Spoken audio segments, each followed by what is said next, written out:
So, welcome back to another one of our guest spots on ASOS while we're still ASOS before the name change. Since Hooray. James is probably fucked up the intro to this section of the pod, I'm trying to save us again. So, just want to let. The So, last time it was good, so fuck you. what's that? You said that last time, but the intro was good. So What's that? Okay. Ryan, that's your cue to mute that asshole. No, he didn't. I know. He was writing something. He was busy. I get it. Usually, me and him are sycopathic that way, but not this time. All right, it's all good.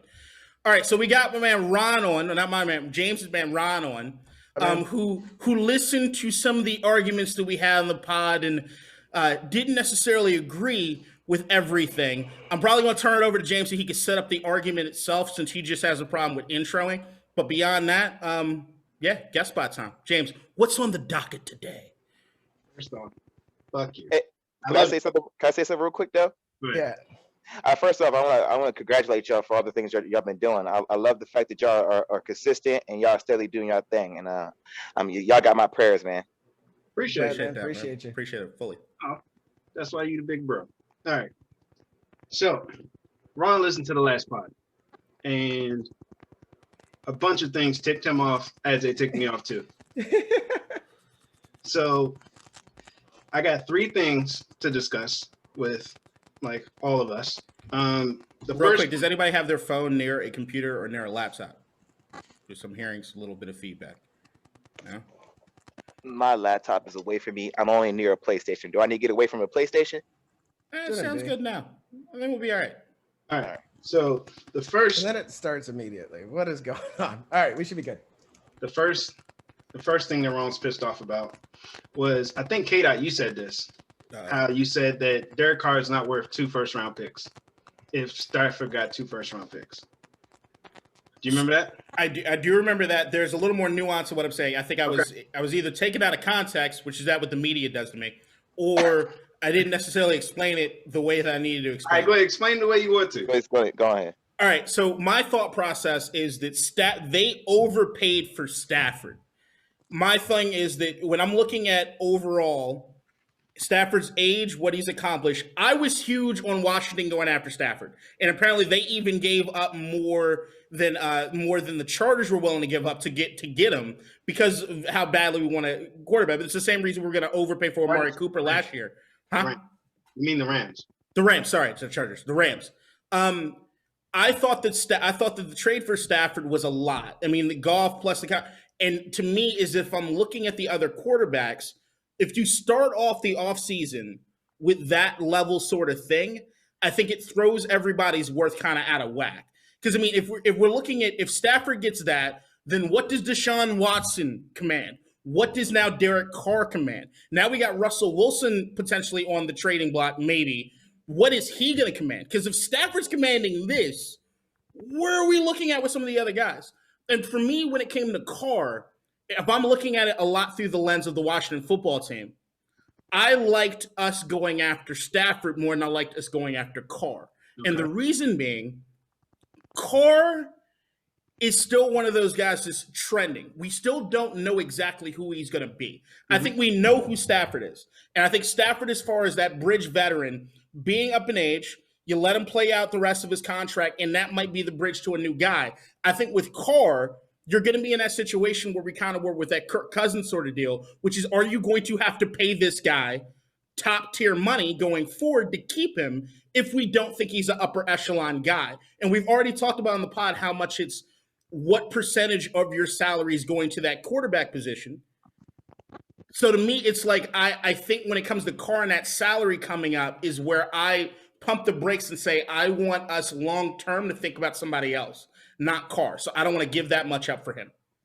So my question for you is this: I can understand your point. So is this off of contract or player?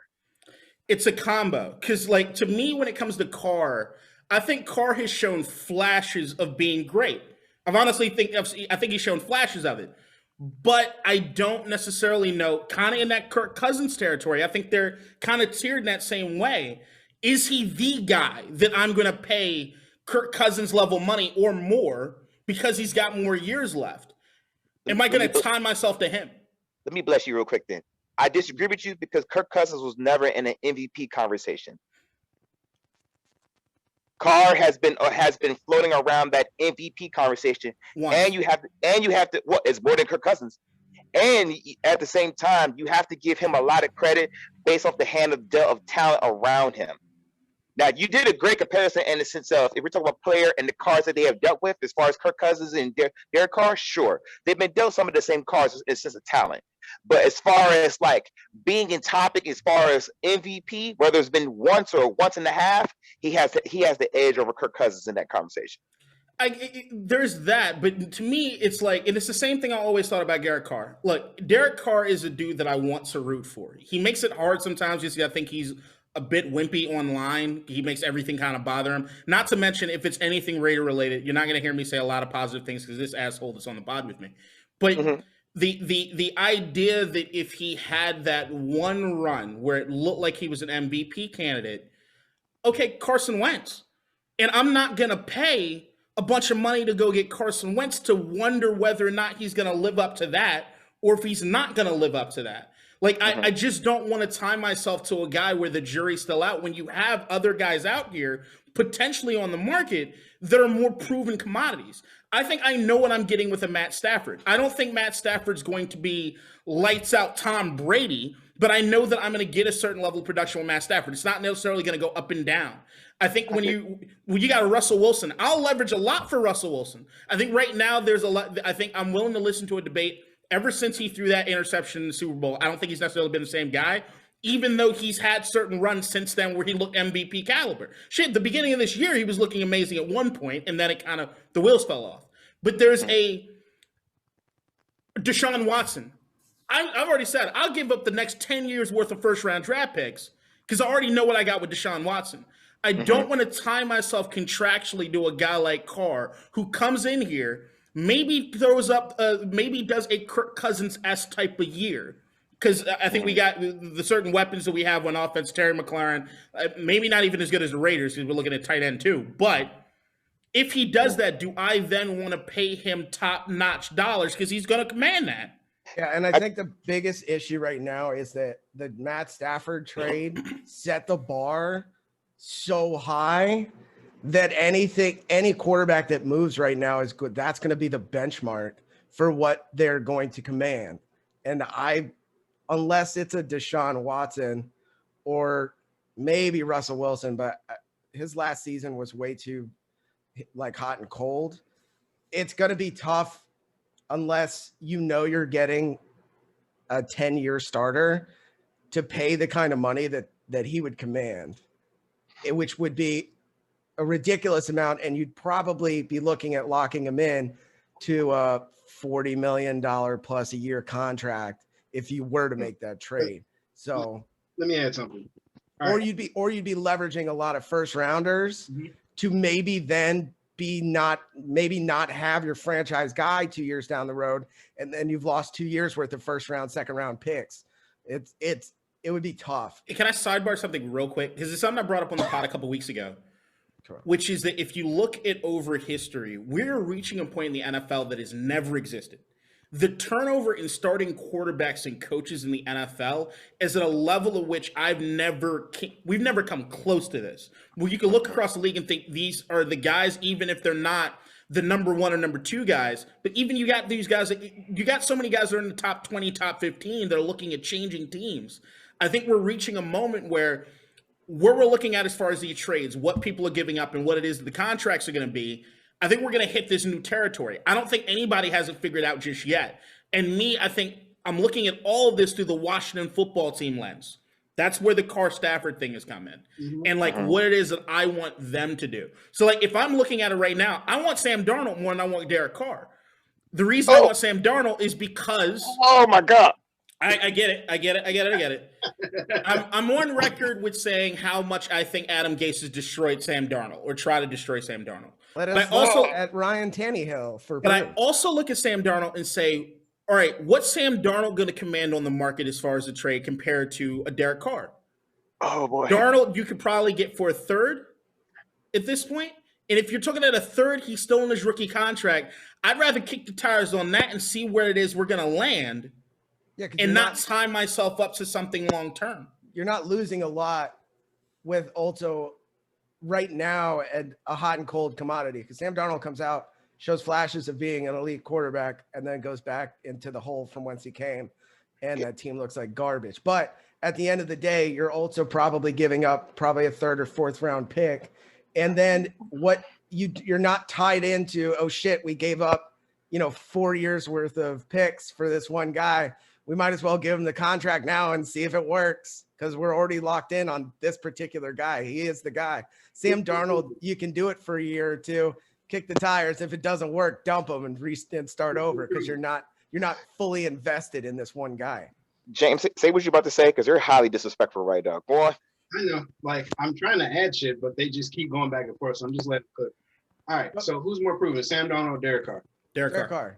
Okay. Derek Carr's contract is under $20 million a year. Ryan, you said something about paying somebody $40 million, like commanding $40 million on the market. Derek is half of it, and he's under contract for 2 more seasons. Right. So Sam Darnold's on his rookie deal for 2 more seasons. Yeah, and he's not good. He hasn't been good, and that could be because of Adam Gase, but you don't know. And then I want to add the fact that, what else did y'all say? Damn it, y'all said so much shit, and I just can't remember.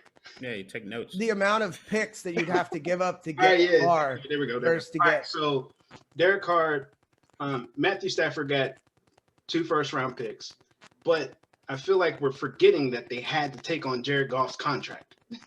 Right. I get the Jared Goff contract, but it's still Jared Goff, the player. So I mean, even if benched, huh? What was the backup? Warford? Yeah, but we're also talking about guys that have shown flat. Goff had at one point looked like he was an MVP in the Sean McVay system off the bat. He was in the Super Bowl. He was in the conversation. So like, I mean, he has a Super Bowl run under his belt. All right, so I'm just saying, like, this is the way. Like these guys, I'm putting all of these guys in the same bucket. And you can jockey for position. I actually think Derek Carr is probably the top of the list in this bucket. Carson Wentz, Derek Carr, what was the other name Jared Goff, which is, you're talking about guys that have shown flashes of being something special. I think Carr has shown it more than those guys. I think that those guys might have peaked more than Derek Carr in those moments, but Derek Carr has shown more proven over time. To me, if I'm sitting back as like I said, through the prism of a Washington football team fan, what I want to tie myself to, because even if you're talking about the Derek Carr's contract being at $20 million a year, you're also looking at me being somebody who has alligator arms when it comes to quarterbacks after I've seen how badly Washington fucked up the RG3 and the Kirk Cousins transition and what it is we had to do in the aftermath of that, which is you pay these guys, like, we could have had Kirk Cousins on a contract, a manageable contract, but then he started throwing for 4,000-yard seasons. And we start throwing for 4,000-yard season, that's going to command something on the market, which is where it ends up being. If Derek Carr throws up a certain amount of yards and a certain amount of touchdowns, but I still don't think he's the guy, he's going to want more than $20 million a year. The way that the contracts have been going as far as quarterbacks recently, especially with all these changes that are happening, I'm expecting that's going to balloon. And if it balloons, do I want myself tied to Derek Carr right now? No. I mean, am I saying if we traded for Derek Carr right now, am I going to be running around saying the world is over, it's done? No, I'm going to say I really, really, really, really hope he's at the topper things of what we've seen. Not. Right? I get it. But what I'm also saying is that the 2 years to figure it out, I also know Derek Carr to be sort of, in my mind, a little weak-minded, especially when he hears footsteps behind him. And I'm looking at what it is we need to do to necessarily develop the next guy. And if you no, I'm challenging you on that one. Like, okay. See, I'm not the one to be like, oh yeah, Derek Carr is like amazing, like he's the best QB. But at the same time, like certain shit is just not accurate. Like not from the media hype that he gets, right? Like, so Derek Carr, it doesn't. When he came out of college, the knock on him was that when the pocket breaks down a little bit, he gets all antsy and like he gets feet and he just goes like. But seeing the past year, like he's gotten out of pocket. The issue with him is fumbling. Like he gets the team in the right play every play. The defenses can't confuse him because he's been in John Gruden's ear, or John Gruden's been in his ear for the past 3 years. So he always gets the team in the right play. The issue is fumbling. And when he gives like our receivers a chance to make a play and they don't do it, he looks terrible. But that's what receivers want. I want the QB to give me a chance to do it. It's my fault if the ball gets picked off. It looks bad on him, but it's my fault. He gave me a chance. You want your QB to do that. Yeah, I think you're giving too much credit to him. If you're saying that the only issue that Derek Carr has, period, as a quarterback is his fumbling, I'd say that we're probably going to revisit the Derek Carr thing as far as the stats and everything else, because you make it sound like he's a perfect goddamn quarterback. Well, let me chime in. Can I chime in, James? Go ahead. I think the thing we always forget when it comes to talk about quarterbacks, despite the contracts, because I'm hearing contracts and I'm hearing all this other stuff, we're just forgetting about the schemes that each team is under. Right? Jared Goff went to the Super Bowl, but purely to me off of that offense. Because to me, if you throw Dak Prescott in there, or if you even throw in Carson Wentz, they would have done the same numbers. Yeah. Because of how unique that offense is. They schemed the hell out of it. Sean McVay deserves a lot of credit for the way that. Right, because actually, if y'all get the chance to subscribe to my podcast is called Unbiased Sports Talk. I was talking about in the sense of where when they played against Seattle, Jared Goff's good game would beat Russell Wilson's game because of how they run their schemes.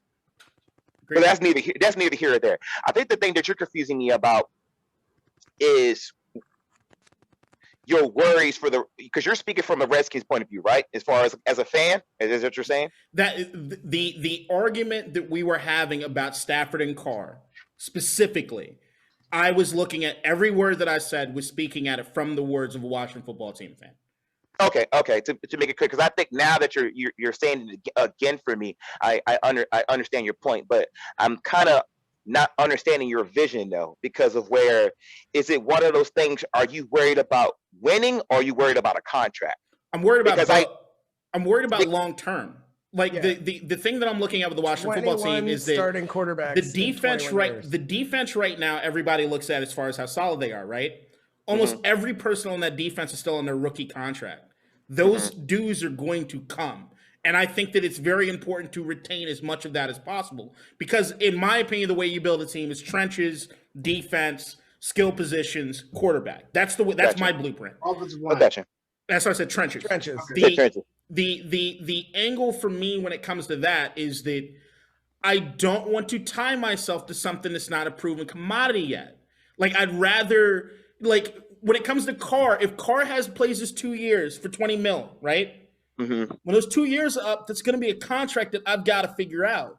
I get that even if I'm looking at those tiers, it's like I said, that tier, Derek Carr to me is the number one guy in that tier. But I don't want any of the guys in that tier. I literally don't. But where it is that I want the team trajectory to go. But at the end of the day, you're going to bite the bullet anyways, because looking for someone, like example, like Albert Hainsworth. He was proven coming in. He was proven coming in there. Albert Hainsworth is one of the most special cases ever. Hold on. Albert Hainsworth. Hold on. Time out. I'm just. Let me finish. It's like you said, Beetlejuice or Candyman. You literally triggered me. But for real though, we have to think about this because of where. Okay, what is Stafford? 32, 33?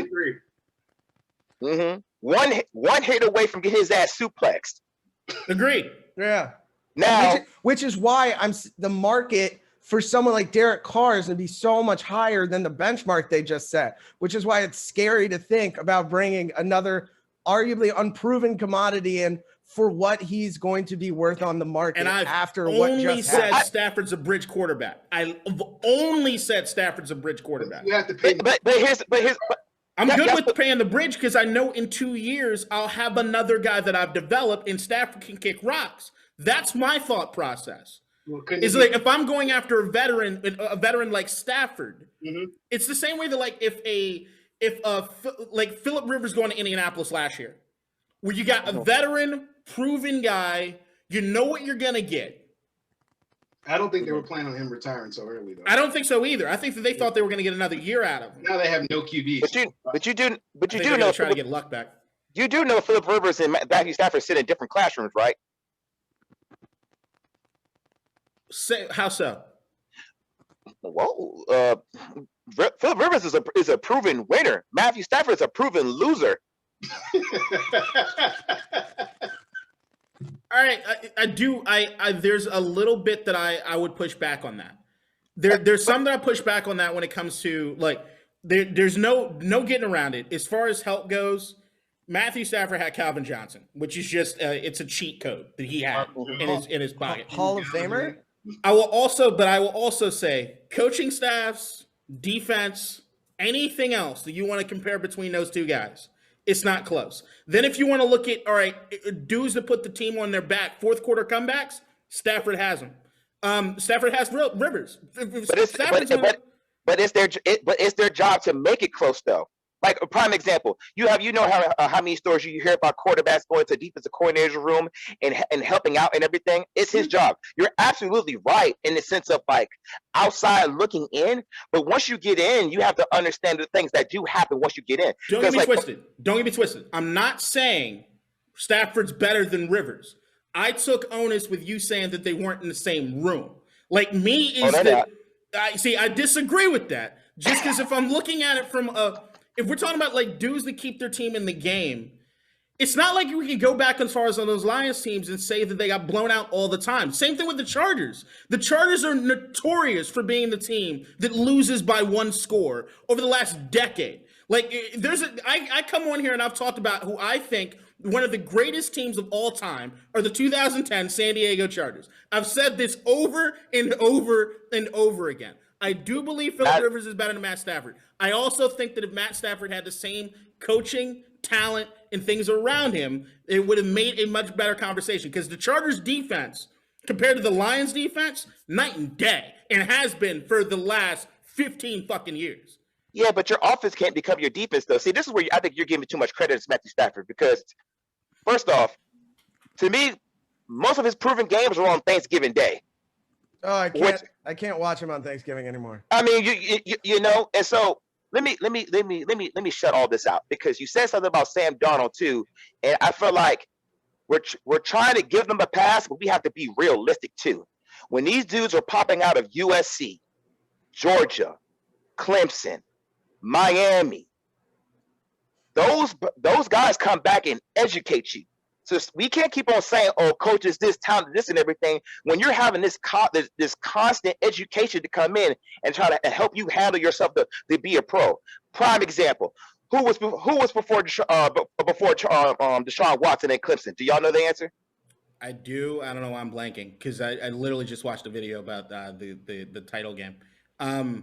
Yeah, I don't know. But anyways, I'm not here to challenge y'all. I'm sorry. I'm not here to challenge y'all because y'all educated me just as much as when I watch y'all on my own time, and this is my job just to kind of educate y'all. Taj Boyd was the quarterback prior to Deshaun Watson, and we have constant visitors coming back to their schools to teach them how to correctly play the position.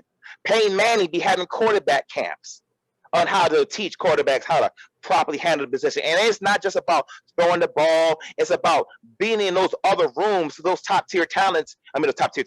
Those players can play to their full ability. Because let's be real. When Peyton Manning was at the Colts, we can't remember that many starters on the Colts, but he made it the best what he could to do it because of the offense. So this whole thing about, yes, I do think that Philip Rivers is a better quarterback than Matthew Stafford. I do believe that Matthew Stafford and Philip Rivers sit in different rooms because of this one thing: the willingness to win. Philip Rivers would die on the field way prior to Matthew Stafford. You haven't seen Stafford throw a touchdown with his arm completely ripped out of his goddamn socket, and they have to pick him up and go back out. I was just watching a highlight the other day. When Dante Culpepper looked like he was going to murder Matt Stafford because Matt Stafford goes down on the game tying throw, and he picks up and he's like, and he's basically the entire time. That's what I'm saying. It's like, a lot of people don't watch Stafford games. Stafford's fourth quarter comeback and putting people in the game. It's so hard to watch. Is almost second to no one as far as those elements.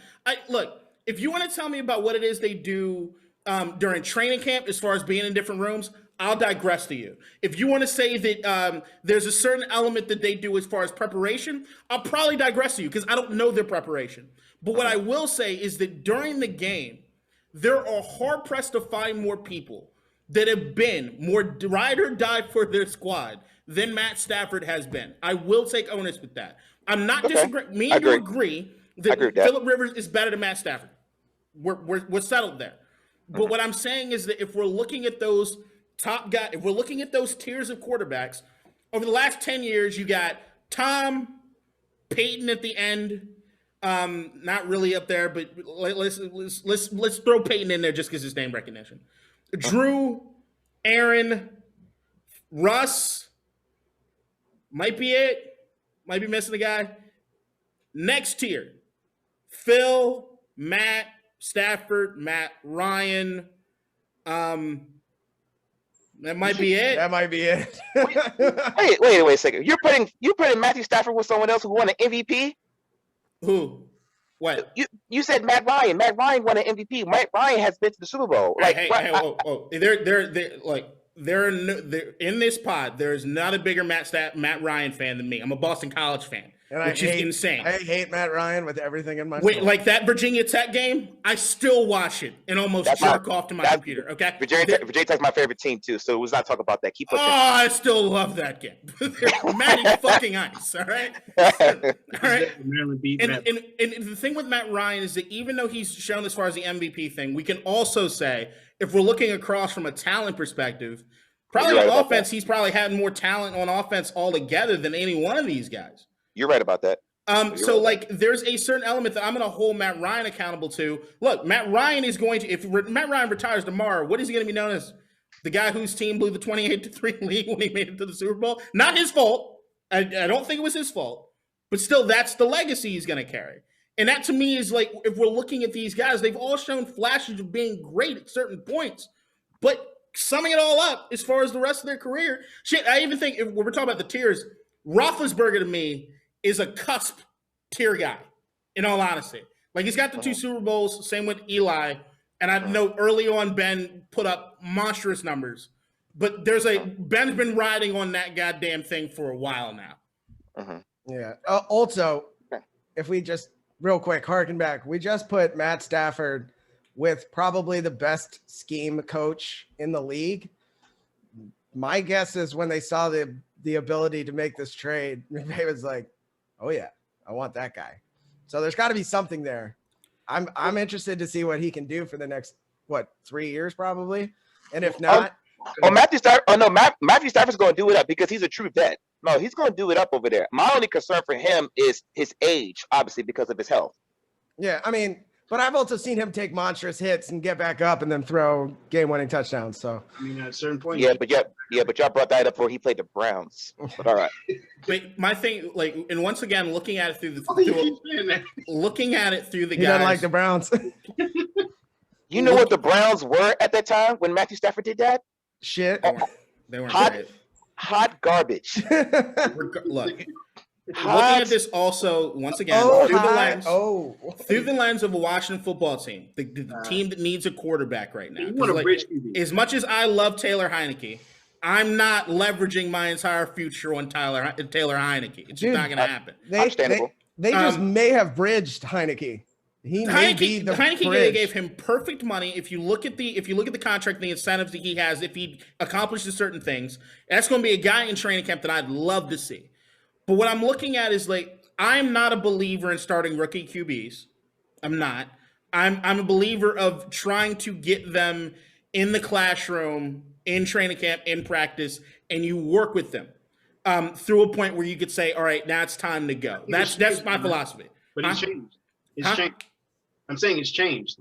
Before I agree with you, but now I just don't think that. But I think that because of what I also preface this with the turnover of quarterbacks and coaches, you really have an opportunity to develop that way. I think that Washington's one of the rare cases in the league where Ron Rivera right now has been given the keys and told you're not going anywhere for at least the next 5 or 6 years. So try some shit. Like that's what Ron Rivera has compared to almost any other coach in the NFL, which is you got to win now. So what they usually try to do is find that quarterback that even if they don't have the offensive mastered, they can run around, they can create plays, they can do this, that, and the other. That'll mask up the deficiencies in reading a defense long enough for them to get to that point. If they get to that point. Or you could have that quarterback that doesn't have a good enough offensive line, they get bashed in the head too many goddamn times and they're broken. So my thing is that there's a process to it. It's just hard to do in the league right now where it's win now. Now. Data. To bring everything home. Your reason for wanting Stafford over Carr was for the fact that as a Washington football team fan, you want a bridge QB, like more than somebody that can be the starter long term, but you're not 100% sure yet. Let's say that there's 3 prongs to what I want. Okay. There's a ranking of things that I want. Number 1 thing I want would just be the proven top dude. So throw me in the Deshaun Watson camp, throw me in the Russell Wilson camp, mortgage everything. I think the draft is overrated anyway. Fuck it. Go, right? Sure. The second thing to me would be a bridge quarterback, and then you either draft or you find somebody that you can develop. That'd be my second option. My third option is finding a guy who might have shown flashes, but I have to leverage and mortgage a bunch of draft picks to get, and then there's a potential that they might be above average, and I have to give them a big payday. I don't want to get stuck there. So that's my thing. In that boat too? Who? Sam Darnold. Sam Darnold's not in that boat because Sam Darnold's not going to take anywhere near as much to acquire than you would as far as a Derek Carr. And Sam Darnold's still on his rookie contract. And right now, if you had to re-up on that rookie contract, he ain't sniffing anywhere near Derek Carr money. Because in New York, he didn't do anything. Huh? How much is he getting? I don't know. It's still the rookie deal. So I know at least with the rookie deal, he's not making. You have to sign him to a new deal. How much is he getting? I don't know. I have to look at it. See, this is why I like that. This is why I like y'all show, because y'all round up to the point. I like that. That was a good answer. So, I like that. If Deshaun Watson's getting 40, Sam Darnold's getting 20? Maybe. And I think that's 17-5. Because you're telling me the Carr has 20. Because you're telling me Derek has 20. No, he doesn't have 20. How much does Derek have? A little bit less than 20. Yeah, see, like if I'm looking at Darnold and Carr, who do I pay more? Carr. Right.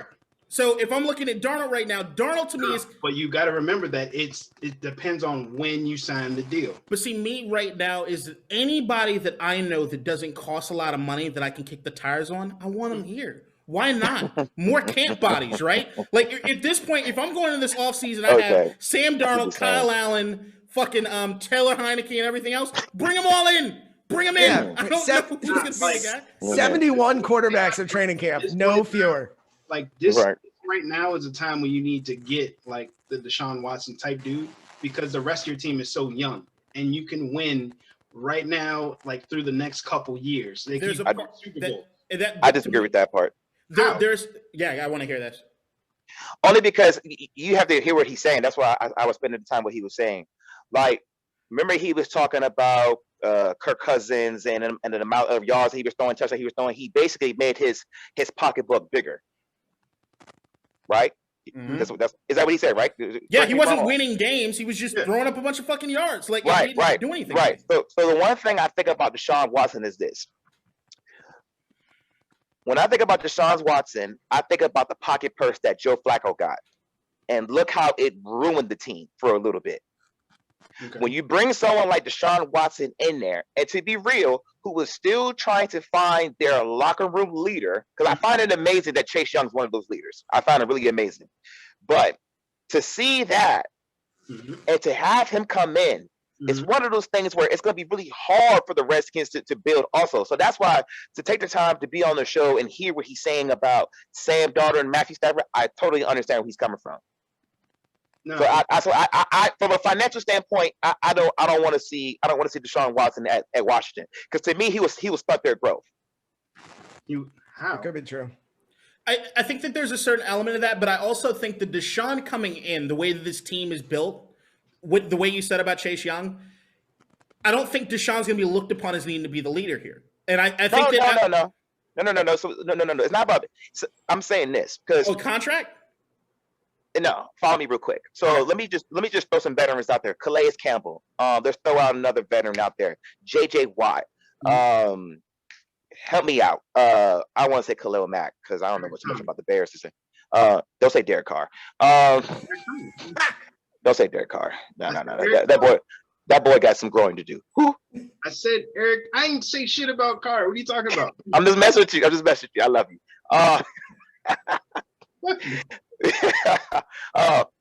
Aaron Donald.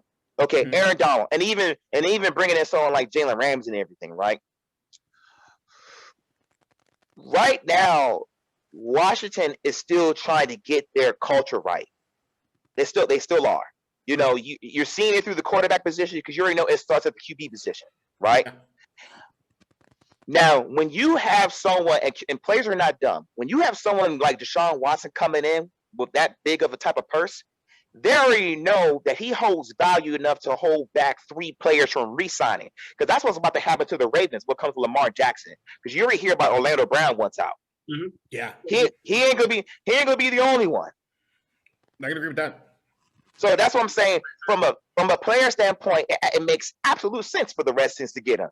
But from a growth standpoint, to piggyback what your co-host is saying, I'm sorry his name is not up because it says TB12 forever. We'll get to that point. It's to me, it stunts their growth. That's just my personal view. It stunts their growth.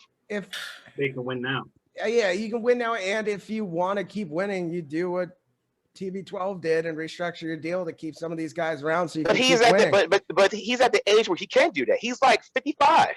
Deshaun's still a young buck. Well, here's the thing: is that I can understand conceptually what you're saying, and I don't think you're necessarily wrong. I would think that, to me, the way that there's a double-edged sword with the Washington football team right now, and it's kind of trying to figure out what it's going to be.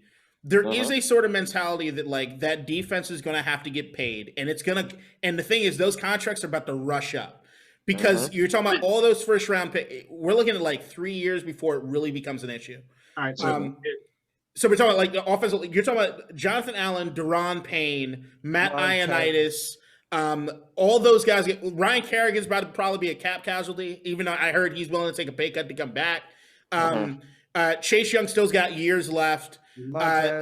We still paying Landon Collins, even though he doesn't. He's going to have to start because of his contract, even though he's not the most talented safety we have. Cameron Curl, who was a better safety than Jeremy Chin, just laying that out there. When you said that, they did a redraft. I know you wanted to talk about They did a redraft, I think, on CBS, and Cameron Curl, it went from the 7th round to the 1st round. Just dropping that out there. But I hate Redskins fans. No, hold on. Look at Cameron Curl's stats. That's all. I'm not going to debate the Cameron Curl thing. I'm just saying, look at his stats. Okay, go on.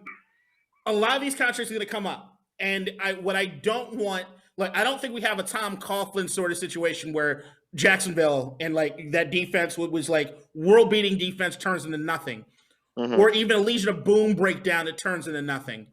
But there is going to be a window for that defense, at least being as stacked as they are. Do I think we need to be as stacked to be as successful? No, I think you could probably lose a couple of those guys and still have a damn good defense.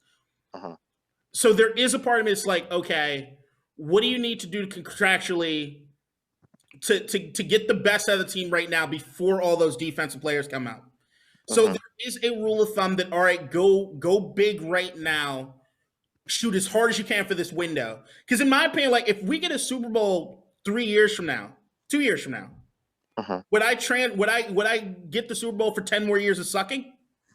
Yeah, I'm thirsty as shit for a championship. Oh, I hear you. So there's that element to it, but then I also look at like the way that I think that you build a team. Part of me thinks that, all right, we need to develop that quarterback and maybe have that quarterback be somebody who learns under a veteran presence. I'd love for Alex Smith to come back. I just don't think what it is we're going to do as far as a contract deal. Not to mention he's just a shell of who he was. He's probably, if we're looking around the locker room as far as quarterbacks and leadership in the locker room and just setting the right example, you're not going to find 5 guys above him. You're not. So there is an element like, all right, what veteran presence do you bring in that can maybe help bring this next guy along? I don't know. There's a lot of moving parts for Washington right now. And there's a part of me that even says that, like, I know this is going to be controversial to say. I think I even said it on this podcast or another podcast I just did. But it's Tom Brady I look at what he did in Tampa, and I say, all right, the offensive weapons, I get that. I get all that. But do I think there were some teams that would have been in the Super Bowl conversation with Tom on their team? I think if he went to New Orleans last offseason, they're there. Or the Niners. I think if you went to the 49ers, they're there. I think if you went to the Rams, they're probably there. And I think, I'm not going to say they're there, but I'm saying it's close, is Washington. Because that defense, if we're looking across those playoffs, the defense was there. You said Tom on Washington? If Tom was on Washington, if we ran back this season with Tom on Washington. You serious? I'm not saying they're there. I'm saying that, look, we made the playoffs and we almost beat the Bucs. They didn't have Devin White, but we almost beat the Bucs. And we beat the Bucs with Taylor fucking Heineken. Okay? Like they're the heir of the famous beer company. Like a guy who was studying for like advanced mathematics 2 weeks ago, and now he's almost beating the Bucs. I think if TB12 had been at the helm, they would have been much better off. Like if you're looking at Washington's defense, do you want a veteran game manager? Do you develop a young quarterback in the wings with a veteran game manager that's just not going to make the mistakes? The guy who instead of trying to force the ball on third down will say, let's play field position. So let me ask you a question. So that one game was enough to think that TB12 could do it? No, I'm saying the overall season is enough to think that TB12 could do it. If I'm looking at the Washington defense overall, we were world beaters. I mean, what we do as far as like looking at what it is you need to accomplish on defense, pass rush, stop the run. We did both those things in spades. Too much time on this though. All right, so I want to move on.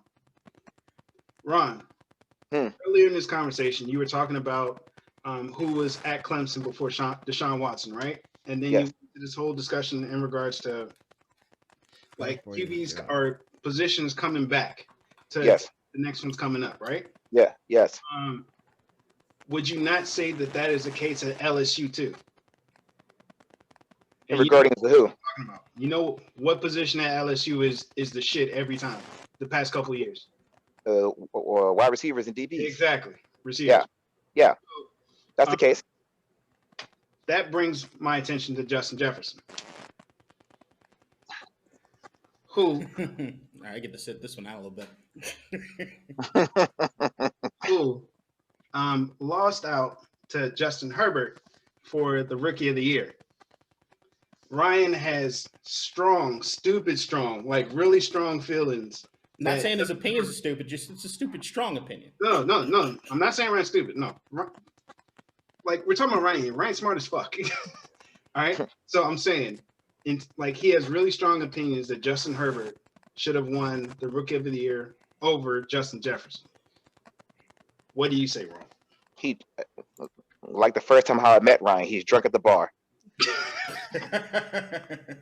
Exactly how I first met Ryan. Ryan was back there shooting back those tequila shots at that Spanish restaurant. I was like, listen, he is drunk at the bar, and his statements are drunk at the bar too.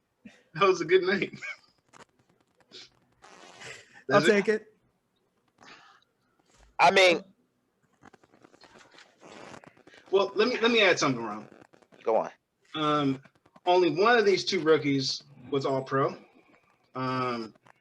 Also, one of these two rookies was top 3 in terms of yards for their position. The other one wasn't in the top 5.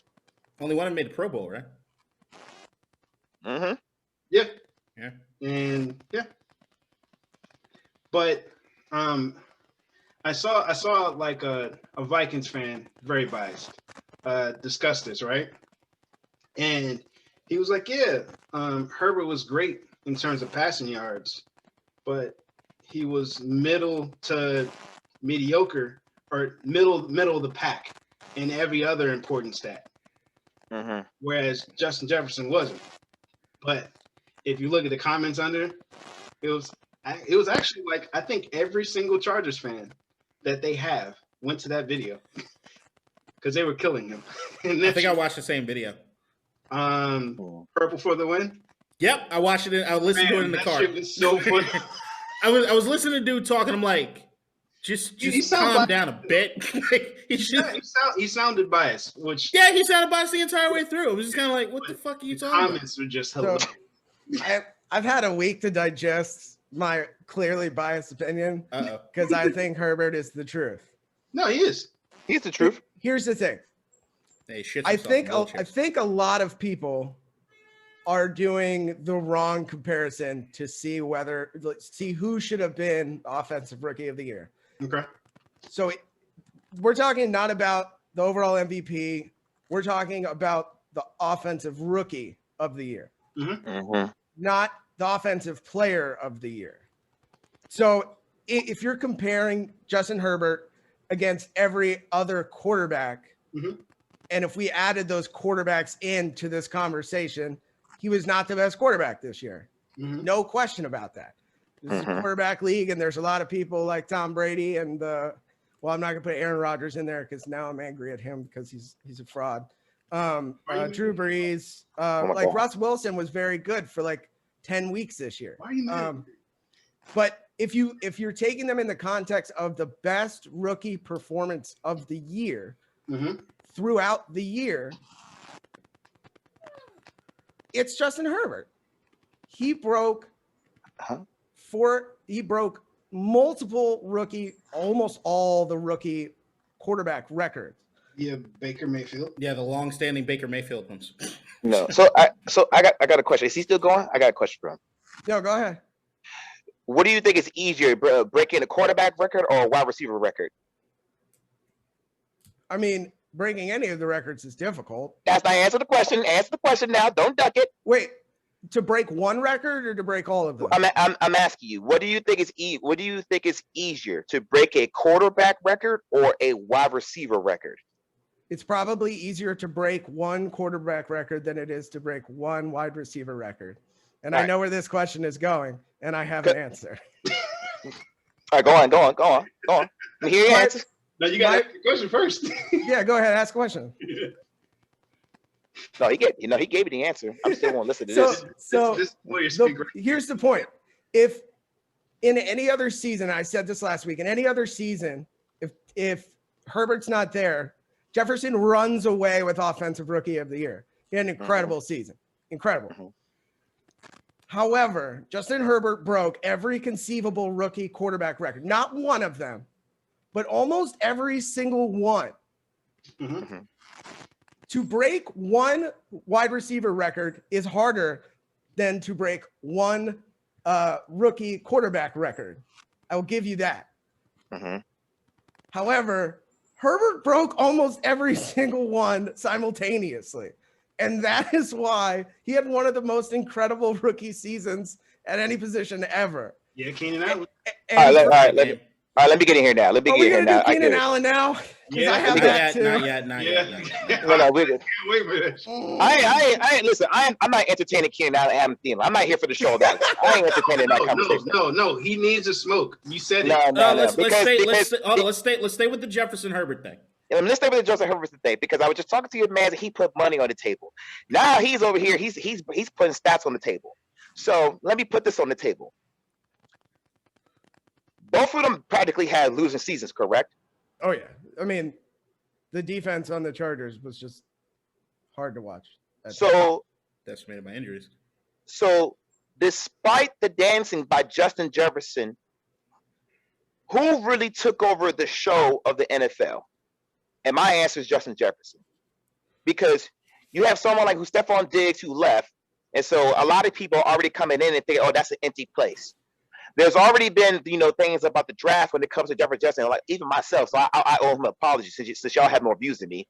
I owe him an apology because I didn't think he was going to pan out like that in the NFL, because when he was at LSU, he was mostly a slot wide receiver. And they was already running an NFL pro style offense in LSU. So for him to come in and do what he do in a lot of one-on-one battles and keep his name more of a float over Justin Herbert, because me personally, when it comes to records and stats in general, you can flood up a lot of stats within one game, and then the next couple of games go cold. Right. Herbert didn't do that though. Herbert also brought the record for most 300-yard games. I know. consecutive. I'm just saying for how people want to look at stats and everything, because you know how they do averages and stuff. You drop 45 today, and then the next day you drop 5, and then your average is something like, I don't know, Aaron Rodgers treatment. I got it. 25. Pretty much, right? So what I'm saying is this: Justin Jefferson throughout the season kept his name more of a talk because of his performance over Justin Herbert. So you're saying that just his consistency week in and week out? Pretty much. So the only reason I can't agree with that is because Herbert is the first rookie quarterback in history to have 7 consecutive 300-yard, 2-touchdown games. And just those stats alone are ridiculous. If you look back at rookie quarterbacks throughout the last 10 years, you can't find anybody who's close. And it'll happen next year. And here's the thing. I have said this and I will maintain this. I think the quarterback is the hardest position to play in probably all of sports in terms of the amount of intangibles that you need, plus a little bit of luck, plus a lot of hard work. It's probably the hardest position to play in all of sports. And to have Justin Herbert come in, not expecting to play this year, he was sitting on the sidelines with sweats on, and Tyrod gets jabbed in the chest by some fucking moron. I also love Tyrod for obvious reasons. And to go in there and to put up consistently good record-breaking numbers week in and week out, I think gives him the edge over Justin Jefferson. Don't get me wrong. Justin Jefferson had an awesome season. He was on my radar, and I hated watching him play because I hate his quarterback for other obvious reasons. But it's to be that good and to be that record-breaking at the hardest position in sports, I think gives him the edge. Don't get me wrong. Justin Jefferson is a fantastic wide receiver. I just think Herbert had the better season overall. Can I hop in real quick? I just want to so when I initially heard this argument, when I saw Ryan going off on Twitter, it was sort of like I didn't understand the level of vitriol that I was seeing on Twitter towards Herbert when it came to the Jefferson thing. That was like, there were people like, oh my God, the travesty of this. To me, I look at it and I'm like, it could have went either way and I would have been okay with it. Like the Herbert thing to me is this, like, you're a rookie, you got no real training camp, you didn't even get first team reps because Tyrod was the guy. Anthony Lynn kept not saying that he was. Anthony Lynn was on record. Probably the reason he's fired was that he was on record saying Herbert's the backup for a reason, right? Like, so he didn't get first team reps until Tyrod got stabbed in the chest. Like, and to put up to do what he did at a rookie standpoint, to look that poised doing it, looked amazing. But then if you're looking at the end of the day, he puts up Cincinnati Andy Dalton numbers. Grand scheme of things, it's like, all right, he was a middle of back quarterback. Like, if we're really looking at it. Whereas Justin Jefferson comes in. Top 10. He already looks like a top 10 wide receiver in the league. Mm-hmm. Like, no one's saying Herbert's a top 10 quarterback. No one. Like, he might show potential to potentially be there. But look, at the end of the day, if Joe Burrow didn't get hurt, I still got Burrow over fucking Herbert. So I'm like, if I'm looking at that, like, overall, it's like, all right, what does it mean contextually? Jefferson has already shown that, like, I want that motherfucker on my team now. I need him now. Like, he is already one of the best wide receivers in the game. To think about what he did, knowing that there were still going to be people looking at Thielen, then it completely switched off, and these motherfuckers were double teaming and doing everything they could to Jefferson, and it didn't stop him. He put up arguably the second greatest season by any rookie wide receiver in the history of the league. Like, you might be able to look at Odell Beckham's rookie year. You might be able to look at a couple flashes of certain things. But I think you can look at the numbers. You can look at the amount of snaps, look at the amount of games played. You look at who was throwing the ball. You look at everything around him and say, arguably, he played second to only Randy Moss. And we all know what we thought about Randy Moss's fucking rookie year. And he broke Randy Moss's receiving record. So, I mean, if I'm looking at Herbert, I'm like, look, I think Herbert's road to get to average quarterback in the grand scheme of stats is harder. I think it's harder, especially with everything that he had stacked up against him. Mm-hmm.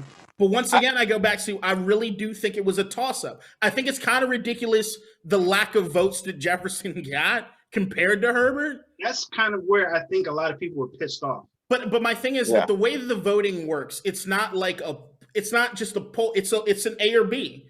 And if I'm looking at A or B, and I can understand the storyline of what Herbert went through, it being a tougher position to do, it being a COVID year, it being he was second to Tyrod, it being it was a team that was completely decimated by injuries, and say, okay, like injuries on defense. Really. Injuries on defense played a huge part in the way the season ended up. Hold on, can I chime in real quick though? Because I think that's where I feel like I just can't go with this in the sense of where we're highlighting the numbers so much instead of looking at the actual performance. And that's where I keep on saying Jefferson outshined Herbert in that aspect. Okay. I think I get what you're saying. Because here's one example, right? Peyton Manning broke the touchdown record. Tom Brady broke the touchdown record. And then what happened? Peyton Manning broke it again. So it's one of those things where we're getting even more and more to a place where with all these passing records, you know, they're going to be broken. All these passing touchdown records are going to be broken. To me, this is kind of no different. But receivers got to catch them. True, fact. But hold on, let me finish. And you only get 1 year to break the rookie record. Hold on, let me finish. Because this is no different to me when it came to like someone like Russell Westbrook getting triple doubles, right? And so after he got the triple doubles, it wasn't really that amazing no more. Because it was just like, oh, okay, so he did it. So why should we keep on finding amazing, no matter if it's your rookie year or not, that a quarterback is breaking records in a league where it's allowing them to break records because you only get 1 year to do it. But I'd also counter, outside of the numbers, if you're looking at the play, I think what impressed me most about Herbert were not the numbers. What impressed me most about Herbert was the fact that how poised he looked in the pocket, how quickly he reset his feet after he was getting pressure. Like he was doing things on a veteran type of level where I'm like, yo, if he puts the pieces together, this is something special. Like he did his head. But that's what I'm saying. That's why I'm saying we need to stop being so surprised because we've seen it prior before. Cam Newton came in and broke records, and no one was getting really too hyped about that. I get it, but what do you say about what I'm saying as far as the way that Herbert looked? Like outside of just the numbers, the way that he looked, it reminds me of like the same way that I feel about Josh Allen right now, being a young quarterback, and in the playoffs he showed that he was a young quarterback, in my opinion. But leading up to that, he just looked like, all right, this looks like a dude just got 10 years experience. Me personally, because I watch so much college football. College is becoming more to a point where whatever offense that they run in college, it's going to translate to the NFL. Yeah, they're running pro style offenses. Yeah, NFL so to me personally, it's not a surprise. Yeah. Also, if Cam Newton did win the Offensive Rookie of the Year by breaking 2 records, which is rushing yards and passing yards. And look, like I said, in any other year, Justin Jefferson would have run away with the Offensive Rookie of the Year. But Herbert broke almost every record and got it. I think, look, if he had just had passing yards, or, I mean, that's 7 games with 300 yards and 2 touchdowns is pretty impressive. But it's the amount of records and just the way he played. I watched the Chargers. I don't really watch the Chargers that often, but I watch every single game this year because of how good he looked all the time. His teams were never really out of it because of his play. With that defense being just awful and probably one of the worst, not worst coaches, probably one of the most unfocused coaches I've ever seen. I don't know what Anthony Lynn was doing. All right, fair enough. Half the fucking year. I don't know if this segues into the Thielen Keenan thing now. I was going to add something, but then I was going to segue. Oh, sorry. Go ahead. Go ahead, segue. I mean, go ahead and say what you got to say, kiddo. Oh, sorry. It was more about like if I'm looking at both of those guys just in a vacuum, who had more help? Herbert. I think it was Jefferson. How? Dalvin Cook is arguably the best running back in the league. That defense was better than anything the Chargers could put out just because the Chargers had no people to put out on defense. Does Jefferson play defense? Huh? No, I'm saying, but we're also talking about no, but here's the thing. But we're talking about Herbert as far as like the numbers, the gaudy numbers, whatever that he put up, right? The gaudy numbers and everything that he was also putting up was a lot about the fact that he was the one, because his defense wasn't helping him, that had to get them in positions to win the game. And it was a lot of those situations where he was putting up those numbers, but they weren't like when I talk about the Aaron Rodgers garbage numbers, right? Which is that Aaron Rodgers is putting up 48 points against a team that puts up 3. And it's like, all right, you're padding your stats here at this point. Herbert didn't have garbage stats. They were all stats to keep the guys in the game. And they were close more often than not with a defense that was pretty much non-existent. So my thing is, like, if I'm looking at that angle of it, I can't really look at Herbert's numbers and say they were garbage or anything. Maybe he was doing what he needed to do because he had no help on the defense. So, okay. So let's get back to what you said about Dalvin Cook. You know he was hurt a lot during the season, right? I do, but I also know that he played a lot of games, and even when he played a lot of games, he still looked like a top 3 running back. So okay, so we're really about to do this. So I guess this is going to segue to that boy Adam Thielen and Keenan Allen, because I'm definitely taking Keenan Allen over Adam Thielen any day of the week. Hold on. Let me add something. The final like cherry on top. So, K-Dot, you like Pro Football Focus, right? Yeah, I'm a fan of their ratings. I haven't looked at the ratings for any of these players we're talking about. I'm sure I'm about to get a rude awakening. I did. So Pro Football Focus rated Justin Herbert at an 80.1, which is not bad at all. Jefferson, I think, was number 2 in the league. Jefferson was 90.8. Yeah, 3. Jefferson was. But Jefferson's amazing. Once again, I'm looking at this argument saying that I don't have the strongest of feelings one way or the other. I honestly think both of these guys did amazing things. I'm just saying that if anybody feels so convinced on one angle of it, I'm poking holes at how convinced anybody could be on one particular point on this. That's it. In any other year, if one of them hadn't been in the league, they would have ran away with it. Okay, K-Dot, hold on. We talked about how bad the Chargers defense was. Yeah. The Vikings were worse last year, right? What, as far as statistically, with yards or points? Oh, hold on, let me check, because I look like that's actually surprising to me, because I didn't. I'm learning something. Third, the Vikings were 29th. In what? I'm about to look it up, but continue on talking. Oh, what is that? Yeah, I got a little bad right there. There's a lot of static. Yeah, we're getting a lot of static right now. And it's gone. And it's back. Oh.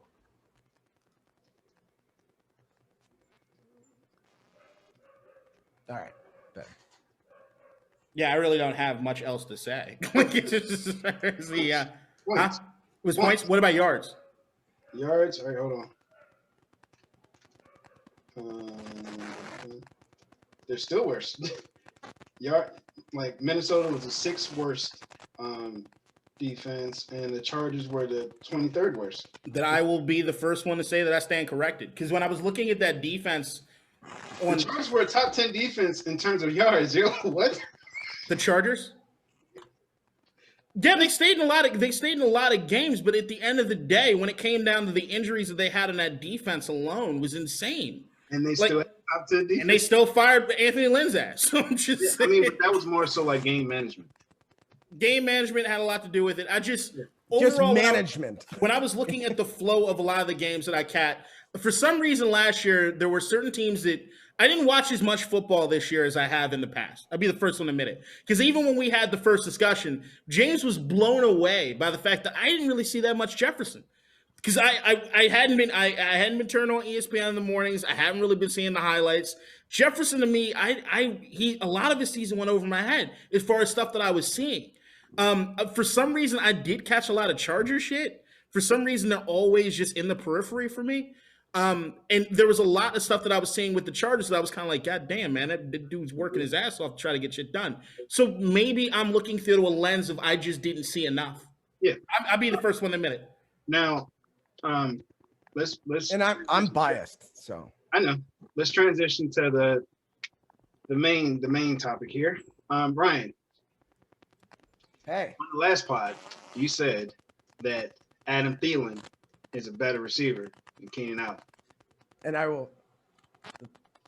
So, should he be putting up better numbers? No, but is he? Yeah. So you just so attached to the numbers, huh? Also, I watched Keenan Allen play because I watched Justin Herbert play. So, Is Adam Thielen a better receiver than Keenan Allen? is he more efficient? Yes. No, I'm just He asking. got better hands? No. But I think Adam Thielen is one of the most efficient wide receivers in the league, and it sucks. I get Keenan Allen he didn't even get doubled that much. He gets doubled often, but still, if you look at who I think has more of an impact on their team, I would say it's Adam Thielen. What numbers are you looking at that make you say that?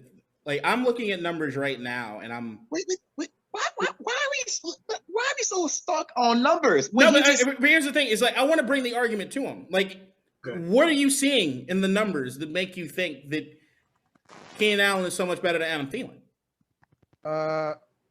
Less receptions, more yards. Ryan's saying that Adam Thielen is better than Keenan Allen. Adam Thielen is better than Keenan Allen. That's what He Ryan doesn't have more yards. No, but he has 3 less touchdowns, which is a hell of an average. Because for some reason, Keenan Allen's never gone double digits. Last year, I'm not talking about last year. Are we just talking about last year?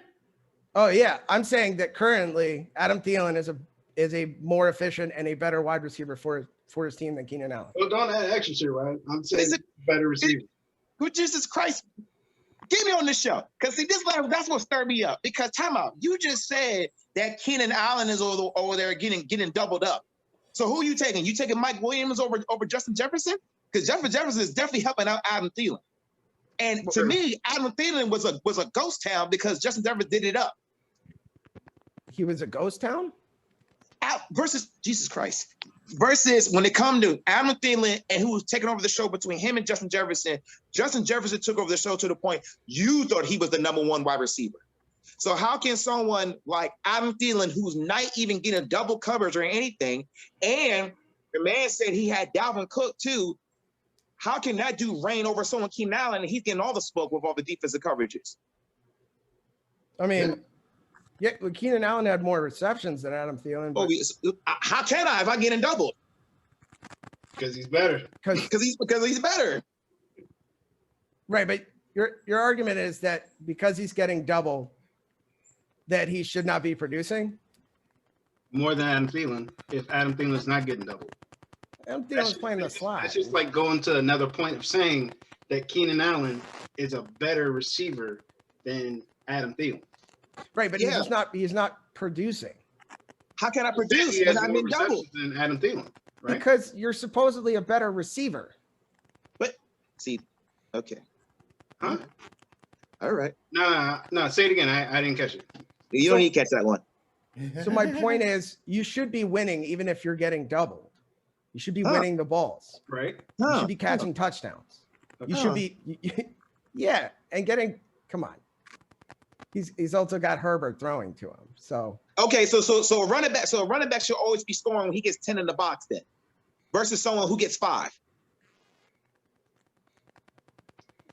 You mean the opposite, right? So if there's 5 in the box, he should be scoring. No, that's what I'm saying. You're saying he's supposed to be scoring versus harder competition versus someone else who's getting 5. Right, because we just said that Keenan Allen has more receptions than Adam Thielen, right? And right, by 26. Huh? Right, by 26. And he's getting doubled. He's getting doubled more than Adam Thielen. And put up more yards than Adam Thielen. The only thing he didn't get him in was touchdowns. Try to tell you, put that. So that's why we're saying that Keenan Allen's a better receiver than Adam. Keenan Allen's a better receiver than Adam Thielen. He's putting up way more numbers with more coverage. And my last thing is this, and James, you know this as a wide receiver, as where when you're coming in and you're not that go-to guy no more. And if you're a number one wide receiver, no matter who comes in, you're that guy. True. Hold on. Unless it's just that much of a wipeout, like when Randy Moss joined Chris Carter.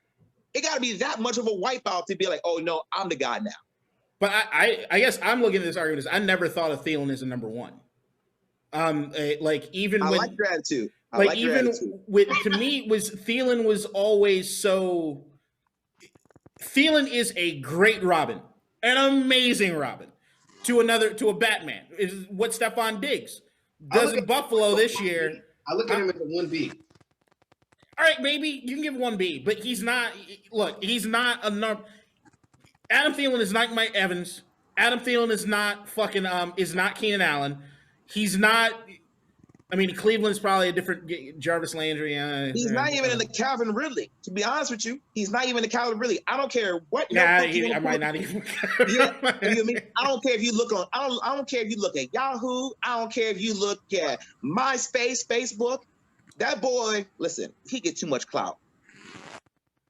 Yeah, I think the big thing to me, the thing that illuminated me more than anything, it's hard to erase what Justin Jefferson did. I'm trying my best to look at it in a vacuum. Adam Thielen's production being so much reliant on what it is the defense has had to scheme up against Stephon Diggs. And looking at Stephon Diggs' production in Buffalo shows me more than anything how important that motherfucker was to that offense, to making things tick. And you bring in Justin Jefferson. You bring in Justin Jefferson, who could damn near like replicate what Stephon Diggs did in year one. Bad man. It's a hard argument. And like I love Adam Thielen. Phillip Rivers. So we gotta say that. What's that? I said, like, to bring it back a little bit, like, Justin Jefferson replicated what Stephon Diggs did, but Justin Herbert replicated what Phillip Rivers did. So I wanted to say that. Because if you look at the numbers for Phillip last year, I meant to look that up. It was a little bit more, like, he did better than Justin Herbert, but not by much. So I wanted to add that. But Stephon Diggs was arguably the best receiver in football last year. Arguably. I don't think he was, but yeah. Devontae Adams. Top 5 to me. Yeah, he was up there. Yeah, Devontae was best guy. I'm a Bills guy, so I love Stephon Diggs. Yeah. God, yeah, I think your argument's a little problematic as far as the Thielen thing. Like I want to give you credit as far as like I love Adam Thielen.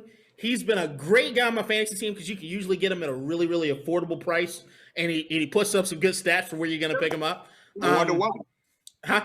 I wonder why he is affordable. Because he's Adam Thielen. Other wide receivers are not affordable. That should say a lot.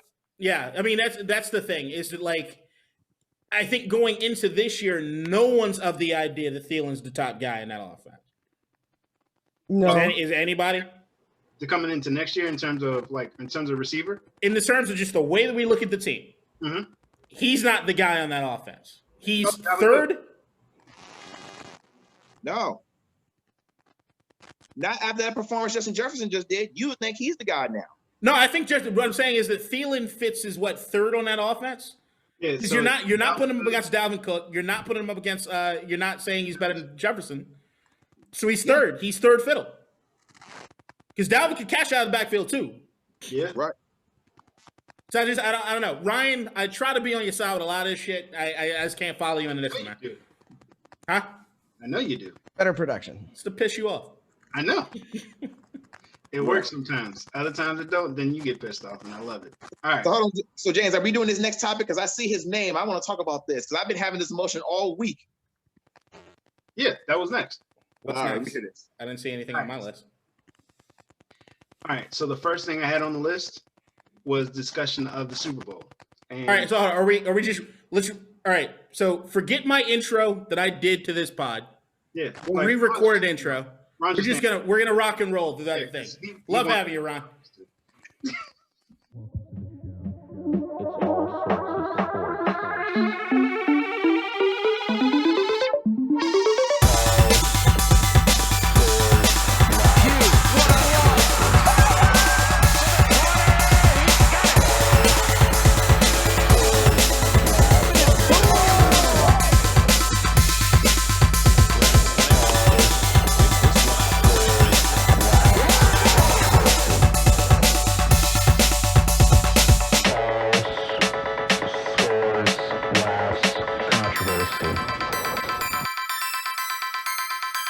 Welcome to the show.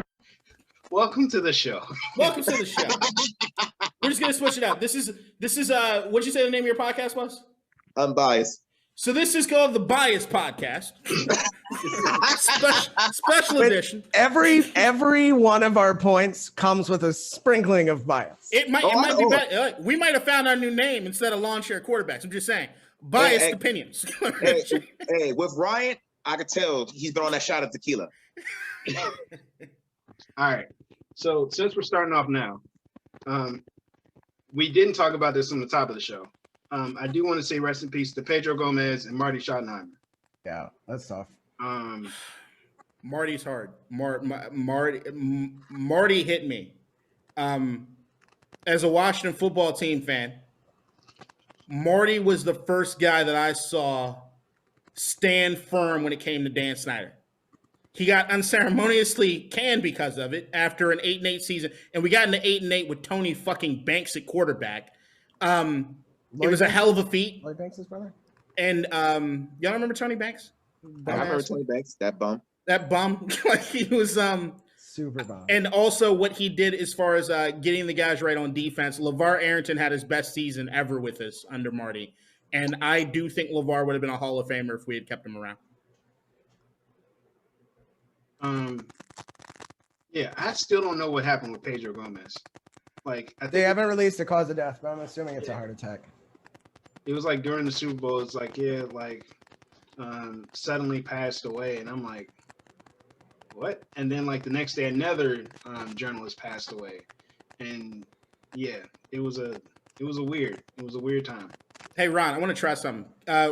Mute your microphone for a second. Didn't do anything. All right, you're good. Well, yeah, bring it back. You want me to try to mute mine? Oh. Yeah, maybe. It's James. James is the culprit. I don't know what you're doing. Maybe you need to go back to your masturbation closet to do the pod. And you know the funny thing is too, I was over here messing with the light. I said, I'm fucking up their show. I was like, man, I feel so bad. Nah, it's James. Sorry, listeners. James doesn't even have headphones or anything on. He's just out here. Man, I forgot the cord. So useless ass headphones. Hey, I got these headphones. I can't hear nothing on them, but I got them. Fuck you. All right, we're good. It's just it. All right. This will just be a video podcast. The audio element is not going on the podcast. Yeah, it's just you'll just be able to have to read our lips. It's just for our fans who put captions. Read lips. All right, so we want to start off the show like saying rest in peace to those fellas, and then also to pivot to the Super Bowl that just happened. Tom Brady beat Mahomes. I was very conflicted on the Super Bowl because I'm not a fan of the Bucs, and I hate Tom Brady because of the Tucker rule. But I really don't need this hateration in this dancery, James. Shut up. I really hate the Chiefs. So the fact that you forgot about Antonio Brown. All right, hold on. I'll get to that point. But the fact that they could stop the damn Chiefs from winning two back-to-back Super Bowls, I'm cool with that. But I just found out that was Antonio Brown's first Super Bowl. And that hurt me so deeply. I didn't want that bastard to win anything. Fuck. And he did. He's a Super Bowl champ. What was that? What are your thoughts on the Super Bowl? Because now I'm sad. I am ecstatic. I did not think the Bucs were going to beat the shit out of the Chiefs as badly as they did. I've been riding with the Bucs as far as knowing that it's a Tom Brady-led team and what it is he was going to do. I will say that more than anything, I look at what the Tampa Bay's defense was able to do. Much props to Todd Bowles and Bruce Arians for having the most diverse fucking coordinator group in the league. I hope people take notice to what he did. I hope people take notice to the former players that he has on that staff too. Byron Leftwich, DC represent. It's to me, Tom is just icing his GOAT status We already knew going into this year that he was the greatest of all time. I think that what he did it's the same thing that we thought about Peyton. Peyton wins the Super Bowl with Indianapolis, and we say, all right, Peyton's this guy. He goes to Denver, even though he's not responsible for Denver's Super Bowl win. He had a lot to do with it, but he's not responsible. That's Von Miller's defense, what it is they did. But to win it with two teams being the head guy is an impressive fucking feat. To do it in the first year is even more of an impressive feat. Even if you want to qualify it as much as you want to, Tom Brady had more weapons than he ever had, blah, blah, blah, blah, blah. We're also missing out that the motherfucker basically is a year away from getting an AARP card, and he also went through the grind this entire career with only maybe having weapons akin to this, even close to this, for 2 seasons with Randy. He deserves it. And I don't want to hear anybody talking any bullshit about he had this or X, Y, and Z. He got it done. And when the playoffs started, there were not a lot of people looking at the Buccaneers as being the guys that were going to hoist the Lombardi Trophy at the end. And he did it. And I think that it just goes to show you what kind of greatness we're watching with Tom, and how it's going to be something that we're going to talk to our kids about when they start watching football. About, hey, we hear about the Tom Brady. What was it like watching him play? And we're going to be able to retell those stories. Some of us with more anger than others, James. But it's just incredible. And to see him after the game and actually show his personality now, because he couldn't do it in New England, it just makes it feel all that more special. Run it back, Tom. He got sloppy drunk and threw the Lombardi Trophy from yacht to yacht. That's my man. That's my man's right there. Mm-hmm. Gronk out here blocking like he doesn't have 14 rebuilt shoulders and 6 rebuilt knees. Dude, it was all around probably one of the best performances I've ever seen on a football field. In terms of the blocking was good. The defense shut down the fastest person in the league probably. And I mean, there's some throws that should have been caught. For example, Mahomes threw a ball like this. His body was like this, and it hit his receiver in the face 40 yards away. But just all in all, that defense was stifling for the Bucs. Tom Brady was on it from the get. He scored a touchdown in the first quarter. So he's got that curse off his back. It's just all around domination. So I'm not the biggest Tom Brady fan, but that team put it together and they deserved it. So all I have to say is congratulations, Tom, and that's all I'm going to give him. Dude, and the fact, first of all, that commercial that him and Gronk did with T-Mobile was hilarious. But Gronk's out here, and I was certain that Gronk would be like more of an X factor during the year, and he really wasn't. And then he was just one game, all he needed. Every single time someone had the ball, Gronk was there blocking somebody.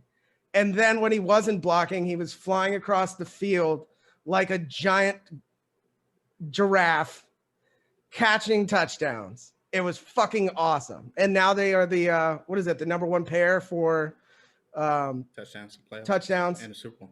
I think it's better. 10, 11. I also the Gronk thing. During the last few years in New England, there was this theory floated that maybe you deactivate Gronk through the regular season and just have him play through the playoffs. There is this element that I think, if you're looking at the way the Tampa Bay used Gronk through the season, they didn't utilize him as much. And I think that was knowing that, hey, if the offense is working without him having to get too involved, let's save him. Because Tom's going to have that lever that he can pull on, and knowing that Gronk's going to show up in game time. That's why Gronk went from I'm never playing football again to run it back, motherfuckers, run it back. Like he's having fun. And I'd actually also like to say, watch for J.J. Watt going to Tampa. Because I honestly think with the amount of fun, even though their lack of COVID responsibility down there has pissed me off to no end. But if you're looking across the league and you're saying, hey, I might go to Tampa Bay, they look like they're having a lot of fun down there. And let me go win me a chip. So also good weather. So we're not gonna speak about the lopsided calls though in the Super Bowl, because there was a lot of lopsided calls. You can give me the lopsided calls, and I think that there's one in particular that I had an issue with. Only one that I had a major issue with, and it was the uncatchable ball in the end zone over the top. Like that to me was absolutely ridiculous. It had no place in it. I think a lot of them. While I think if you're following the rule of the law of the rule, you could call it. I didn't expect them to call it because I don't like the refs getting that involved. It took the spirit out of the game a little bit with a lot of those pass interference calls. But the only thing for me is that I think that would be a bigger storyline if we're looking at a 1-score game or a 2-score game. Not this. It was an absolute. It was a drumming. It was not close at all. We can't say the refs call changed the course of the game. It's not, and I don't think you're going to hear Chiefs fans talk about it. You're not hearing that storyline as far as the calls. I think a lot of it goes with that hateration around Tom, and that I was on Twitter during the Super Bowl, and they were talking about the female ref named her kid Brady, and that was like a storyline during the goddamn game. So when you have other players coming out and tweeting about calls and everything, you think that's hateration? I think there's a lot of hate for Tom. They may have. No. This has nothing about it. This has nothing to do with Tom, because they're not in their tweets. Is not saying nothing about Tom. They're talking in the midst of the game. They were posting Jenny Ramsey's comments, other players' comments about calls. Nothing's about Tom Brady. I think Mahomes would have gotten those calls had he thrown the ball. No. We're not drifting that way. Because my main thing is this. Going back to the call in the end zone, right? That call to me was just as bad as that fade ball that they try to throw to Mike Evans. Because the rule is, as long as I turn my head, that should not be a pass interference. And for how many times people have tripped and you have not called it, and all of a sudden you want to call in the Super Bowl, it's asinine. Because if you really think about it, there's 2 uncatchable balls. And I didn't hate that call as much as everybody else hates that call. No, I didn't hate it. But it left me with questions because of, granted, like the delay flag. It's like you're thinking about it, but it's like, damn, if you really got to think about it, what's the point of throwing it? But also, I didn't follow this officiating crew. Like, I don't know this particular crew and how ticky-tacky they are as far as throwing that flag. Because I knew that, like, throughout history, there were always, if there was a certain ref coming up, you kind of knew, all right, these motherfuckers are going to call it a certain way. It was always like there was a difference between the way Ed Hockley and Mike Carey called a game, like the way that their officiating crews called a game. There were a lot of times where I was watching the game where I was just kind of like, I'd rather them let them play just a bit more, because I'm a fan. I like seeing that bump and run. I like seeing the physicality. I like seeing that old school sort of mentality. I'm a defensive guy. I like defense. So I like that. So there are elements to that I'm kind of like, I wish they would have let him play a bit more. But if I'm honestly looking through all the penalties, the one I thought that was most egregious was the end zone throw. Gotcha. But when I look feet above his head. But I look at that and I'm like, I haven't watched a football game where there wasn't a call that I'm like, that's bullshit. Like I have never watched a football game where I didn't have 1 or 2 calls where I was like, I didn't agree with that. Or they could run it back and say, hey, that was the wrong call to make. I think that's part of the game. But I also don't think, when you look at that final score, that the storyline at all coming out of the Super Bowl should be the officiating compared to what it is that Tom and Tampa Bay did to Kansas City. All right, we got to pivot. So, K-Dot, you said you like bump and run. Do you know who invented bump and run? Probably not. Raider? Willie Brown. Rest in peace, Willie Brown. You know who Willie Brown is, right? Yep. Do you hate Willie Brown? I don't hate Willie Brown. I loved after, like, what was it, every draft, he would say, make sure y'all get y'all Mother's Day gifts. He would remind everybody every year at the draft. Shit was awesome. All right. So, on the flip side of the Super Bowl, right, you got Tom Brady, his celebrations, all that other shit. K-Dot, you wanted to have this a discussion in regards to Mahomes' press conference and the stuff he said. So I didn't really catch it because fuck them. So Tell me what happened and what you think. So let me preface this by saying that I'm on record as saying Mahomes is amazing. And I think Mahomes, when it's all said and done, I think there will be a conversation at the end of the career if he can hold up injury-wise, which is a question mark now. I think he's going to be in the running for one of the greatest quarterbacks of all time. I think what he's accomplished so far in his young career, because he's young as shit. Like, a lot of people miss out on just how fucking young he is. He's not even 24 yet, is he? It's insane. Like, the fact that he's already got a Super Bowl under his belt. He went to a Super Bowl again, lost to the greatest of all time. With turf toe, you could tell he wasn't 100%. The entire game, you could tell and he was throwing some balls that I was just like, Jesus Christ, how does he get that ball out there like that? Like, the same thing that people tell you about Aaron Rodgers, which is like, oh my God, how did he throw at that angle? Patrick Mahomes look like Pee-wee football sometimes, okay? Patrick Mahomes looks like a cheat code player on Madden with all the sliders on rookie. So, with all that being said, I'm a huge believer in what the quarterback position means off the field.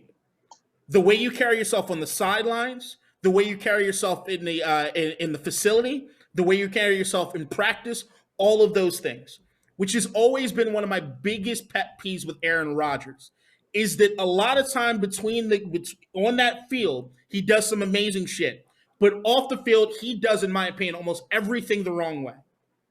Patrick Mahomes, for the first time, I saw in his press conference do something the wrong way, which was that he did, to a certain degree, take responsibility for what it is that he did in that game by saying he didn't do enough. But in that same token, he brought light to saying that the offensive line didn't block the way they needed to. The receivers didn't catch the way they needed to. I do not ever want to hear my quarterback say any of that shit. I don't care if it's the truth. I don't care if it's a great way to look at it. You keep that shit between you and your guys. You do not bring that shit out into the light. Because I've never seen a situation where you bring that shit out and it works out for the way the team runs. I will give Patrick the slightest pass just because of how young he is. And I think this is a learning opportunity for him. And I think Andy Reid or one of those guys probably pulled him aside and said, hey, you don't want to do that again. If he does it again, that'd be something that I'm going to criticize him for. I think the only other guy that I could say actually criticized his team outside or in a press conference was Peyton. But Peyton did it to Mike Vander Jackass, who everybody fucking hated. And more than anything, you might see Peyton get into some arguments on the sideline with Jeff Saturday, but that's just the way that they rocked. Well, can I point out that this happened after Mahomes and Rodgers were doing commercials with Jake from State Farm? I'm hoping Rodgers didn't rub off on Mahomes in this way. They've done a lot of commercials with the Patrick Price and the Rodgers rate. And I hope that this isn't signs of things to come, of Rodgers retiring and just being in Mahomes' ear all the time. The Paul Rudd commercial was pretty fun. That was fucking awesome. I agree with you though, but I don't think it's too much something to dwell about because of his age and his maturity. I think when he gets older and stuff, you know, those type of press conferences won't happen and stuff. But I do feel like this though, because I'm not saying that you are the person. I feel like anyone that's going to really harp on it, you need to keep it 100 then on all these other quarterbacks that do stuff that's just not sportsmanlike. Great. Because no one talks Sure. about when Tom Brady loses, he don't shake the opposing quarterback's hands. He just walks off the field. I talk about that. I'm saying, I'm not, you know, this is okay. Fair enough. This is for your viewers. You know what I mean, when they start to educate, they go pull up the end of the game and everything. Yeah, your boy don't shake hands. No, not if he loses. Not if he loses. He hates it. Right. But you know, and I think it's something that I feel like we need to talk about because of where I think it's unfair in the sense of the balance of how we treat people, where you go hard on this one person, but because this person has 6 or 7 rings, he gets a pass. At the end of the day, you are a role model to others. Because when you're doing that, you're condoning the fact that young kids can do that. Because that was the same problem that a lot of people had when it came to Colin Kaepernick, you know, taking a knee and everything. Like, oh, my son's out here, you know, taking a knee. At the end of the day, what I'm saying is all your actions are watched, not just about what you say. Because you'd be surprised how many kids don't understand a lick of football, but they see a lot. Yeah. Because you're right about what you said about the press conference. But trust me, with these kids and everything, it's about what they see. And so when you see a player not shaking hands or talking that type of trash, that's what they're going to take home with them. I will say this. I disagree with a certain element of it. I don't think you're wrong. I'm not going to say you're wrong. I think that I think the kids do emulate a lot of what they see, and the bad or the good, they like to follow. In order to be a good leader, even okay leader, you got to follow the right people. And it would a lot of kids are following the wrong people, and that's how you get to these certain. And plus, the whole element, which is the same thing I'm saying about the Patrick Mahomes thing, is that there might be somebody that watches that and be like, "Why you got a problem with Patrick? He's just keeping it real." I hate that, but there's like But what I will say is that the fundamental difference to me between Mahomes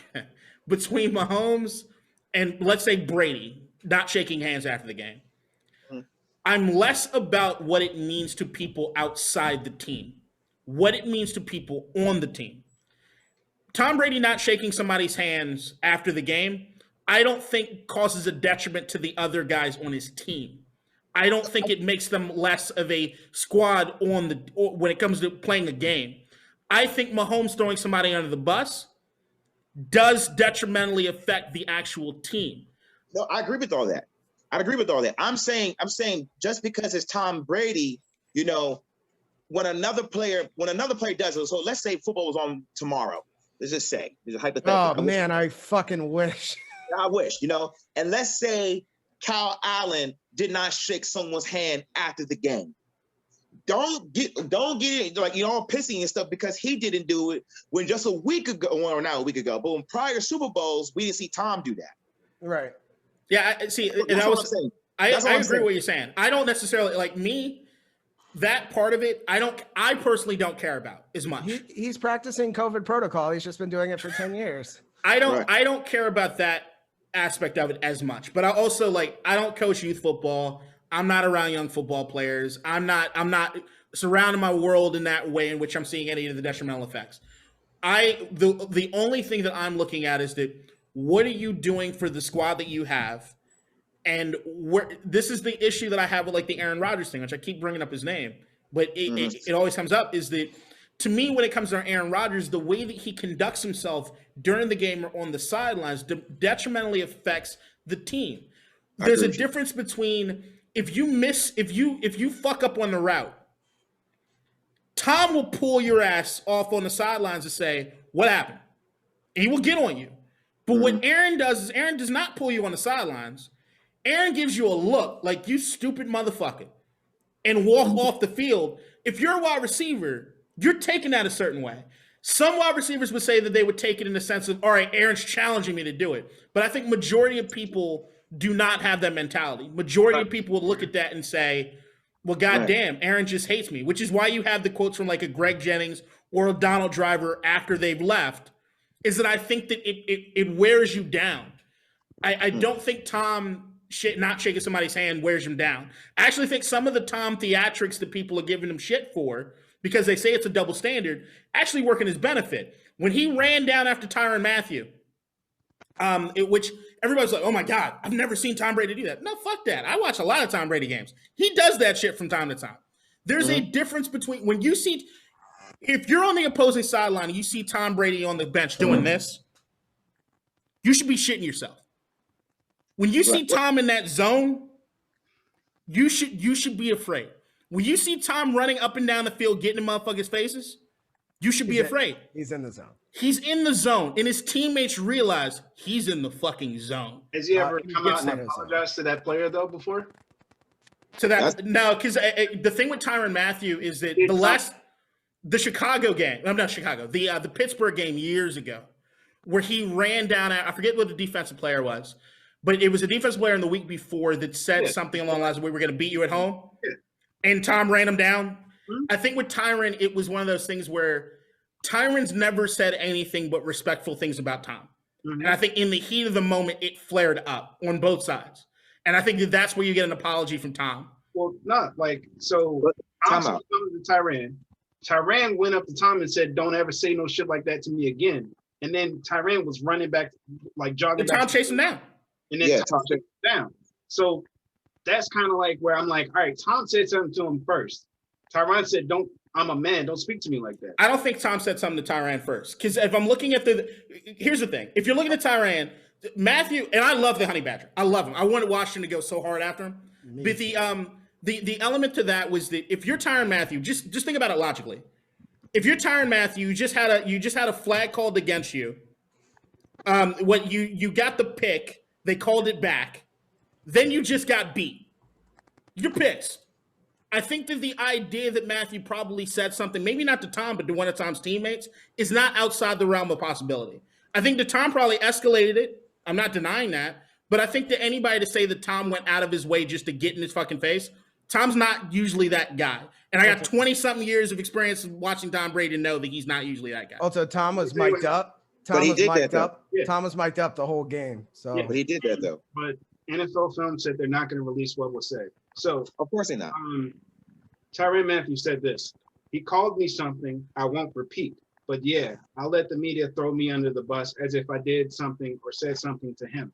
He deleted the tweet. Yeah, he deleted his tweet because he was mic'd up. Tom came out and said, like, yeah, I apologize to him. He talked to Tyrann Mathieu, and Matthew probably, which is what I'm saying, that tweet came right at Tyrann Mathieu goes in the press conference, says what he says about how he's over it. Soon as he gets on his phone, he tweets something immediately because he's still hot. Yeah. He's not over it. He's not over it. So it was one of those things where I just think Tyrann was being a hothead, and he was on the losing side, so it hurts a little more. So by me saying that Tom said something to him, and you were like, nah. No, I'm not. I didn't say that Tom didn't say anything to Tyrann. I'm saying that I think Tyrann probably started the entire thing because Tyrann was drawing the entire game. You can see it like during the I don't know if he was mic'd up. He was drawing the entire fucking game. And Tom will go after you the same way like Phillip Rivers would. It's men playing football. Let me ask you a question though. No matter who started it or not, have you ever been in a situation about whatever trash talk you did, you had to go text him an apology? Me? No, I'm just thinking. I go too far. I will 100% say that I go too far. James can tell you how many times after a podcast I gotta call him up and say, "Dude, did I fuck up?" We've had full powwows on my porch about how upset James is. That might be the wrong example. I am that guy. No, we're just talking about in terms of football, man. Terms of football, and it's in a sport. I think that was something that was kind of interesting. The fact of where, and James, you know me, I talk a lot. You know, so it's like I've never been in a position where, like, damn, maybe I should text the dude and tell him I'm sorry. What did you really say? What did you really say to be like, oh, you know what? I need to apologize. You can't go up to him after the game. So, like, maybe in a real non-COVID year, they would say something to each other after the game. No, it does not matter. It does not matter. What I'm saying is, if you ever been there in a position where you're exchanging with a dude for 4 quarters. What did you say to that? What did you say to the dude where Tyrann Mathieu felt like he needed to talk about it, whether it was on camera or through tweet, and then you, as a man, you felt like you needed to apologize? Because I've been in a position, I've been around a lot of people where they talk trash, they don't find they need to go to apologize. I hope he called him the honey bitch. That's just my 2 cents. That's what it's like. I think that everybody has an aura that he called him an N-word. I hate saying he called him a nigger. There's an aspect of that I think. There's an aura of that that's kind of surrounding this thing, right? I don't think he did that. No, I don't think he did either. I don't think he did either. I just think that there's one thing that we're starting to peel layers back off when it comes to Tom over the last few days, which we're seeing a side of Tom that's different than what I think most people see from Tom, which is that Tom is the same way when I was watching the Super Bowl with my girlfriend's family. I was the only one rooting for Tampa Bay.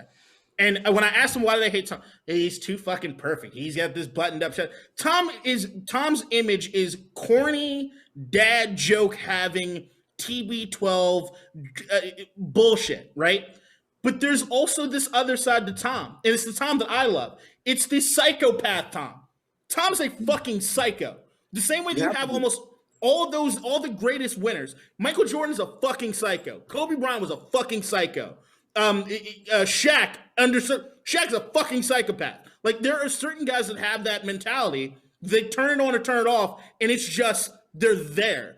And I've seen Tom do it time and time again. I haven't seen it in the Super Bowl as much, but I've definitely seen it in the playoffs. I've definitely seen it in some regular season games where you get under his skin. If you question him, if you get under, he hits this other level that he's just a fucking psycho. And I think that what he probably did was realize, I just did something in the Super Bowl. I still have my TB12 image to uphold. I need to do some damage control on this. Yeah, Kobe would have said that and then said it again the next day. KG probably would. KG different. What do you say, Carmelo? She tastes like Honey Nut Cheerios. Like, it's just, come on, bro.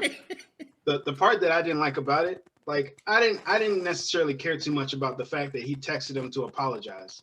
It was the fact that it was reported, and that didn't come from Tyrann Mathieu's like camp. It was reported, and then the report said that it was read aloud. Like, so they got the text. Like, a text only goes to 2 people. And Tyrann Mathieu didn't release it. So Tom Brady released his own apology, like to some report. Like that part was weird to me. It's damage control. Yeah, and Tom's weird. So the final topic for this pod, it had more steam earlier in the week, but some more stuff has come out. This is regards to the Mark Cuban saying that they have not played the national anthem at all at home games this whole year so far. And he's like, we're not going to do it, like, for the rest of the year anyway. So after he said that, the NBA mandated that all teams play the national anthem now. How do you guys feel about it? I mean, Mark Cuban is the first person to tell somebody to go fuck themselves. The NBA, somebody who wants to talk shit about Luka, he'll be like, you don't know what you're fucking talking about.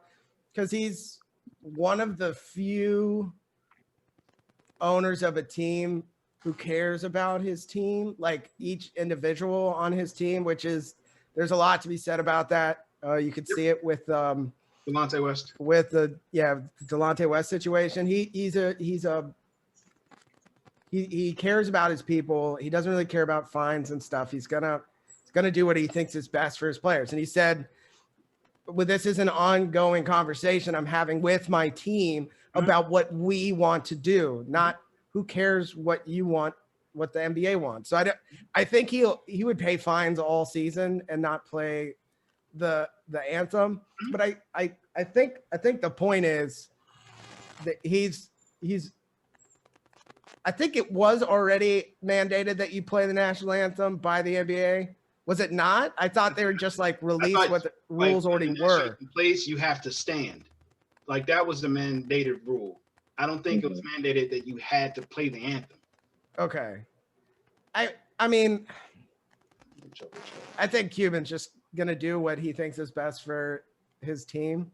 But I think it opens up the conversation, which is another thing Cuban likes to do. So, and the thing is, most of the coaches are probably also on the side of their players. We've seen that throughout the last 12 months in the NBA. So I'm curious to see where this ends up. I saw someone tweeted, and it was a good point. You're right. Huh? It was a long-standing policy. Right. And they just had to, announce that it was the policy. Yeah. But I think the point is, somebody tweeted this. Why is it at the beginning of sporting events? Like, why don't you do it at, when you walk into work in the morning? Or why don't we do the national anthem at most public events? Yeah. It's like, come on, why is this the thing? You start your work day with the national anthem? Yeah, what? There is a court in Virginia where the court morning starts with the Pledge of Allegiance. I fucking shit you not. The judge is one of the fairest judges in the world, but he's a psycho. But shout out to him. And he says, stand and say it with me if you want to. It's not required to do it in his courtroom. I don't do it because I don't agree with the Pledge of Allegiance or every word of it, but he does it. Anyway, but I think that the point is, I guess if the league wants to do it and they want to find teams that don't want to do it, fine. But why are you requiring any of the team owners or players to do anything? They're adults. That's where to answer your question, James. It makes me feel a certain type of way, because then that's where I feel like now we're going backwards when you were trying to show us that you were going forward, because of where we have the thing where we show with the NBA playoffs. You got players taking a knee, and having the different names and everything. You're showing the world that you're trying to go forward. So when you're trying to mandate all these teams to play now, you're showing the world that we're going backwards now because you are still on your beliefs. Because I've been to a couple of Wizards games and they don't always play the national anthem. But I think it goes back to this too, where the teams that win are the ones that get highlighted the most. So with the Dallas Mavericks, doing their thing, with Luka Doncic and Porzingis bringing, viewers to the team and everything, the NBA is trying to make them walk in a straight line to a certain degree. But also, which I think. Sorry, go ahead. So which I think at this current time it's not cool. But where did this story even come from? Because I've watched most every Mavs game and I didn't fucking notice. So Mark Cuban said it. Yeah, he wanted to make it public. Mm-hmm. He probably hadn't heard from the NBA league office until he said something about it. So right. He probably knows the rule and he's like, it's a dumb rule. Let's fix it. Right. Because even to throw this in real quick, really, really quick, but I know we're on basketball, but real quick. So the rumor is, Patrick Mahomes' mother wanted people to refer him as Pat. They wanted him to call Patrick.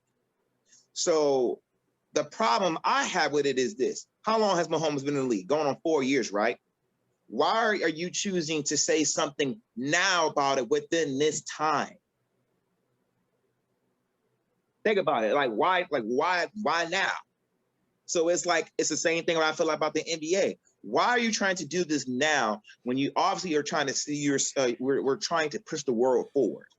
So I'm not a Mavericks fan, but I have a problem with it. So I fundamentally have an issue with playing the national anthem before a game. I have a bigger issue in the NFL because of the propaganda that it involves with flying military aircraft across the damn thing. To me, it's just a recruiting tactic for the military. It's just always been my opinion on it. The angle but in the NBA cool. Because they paid for it.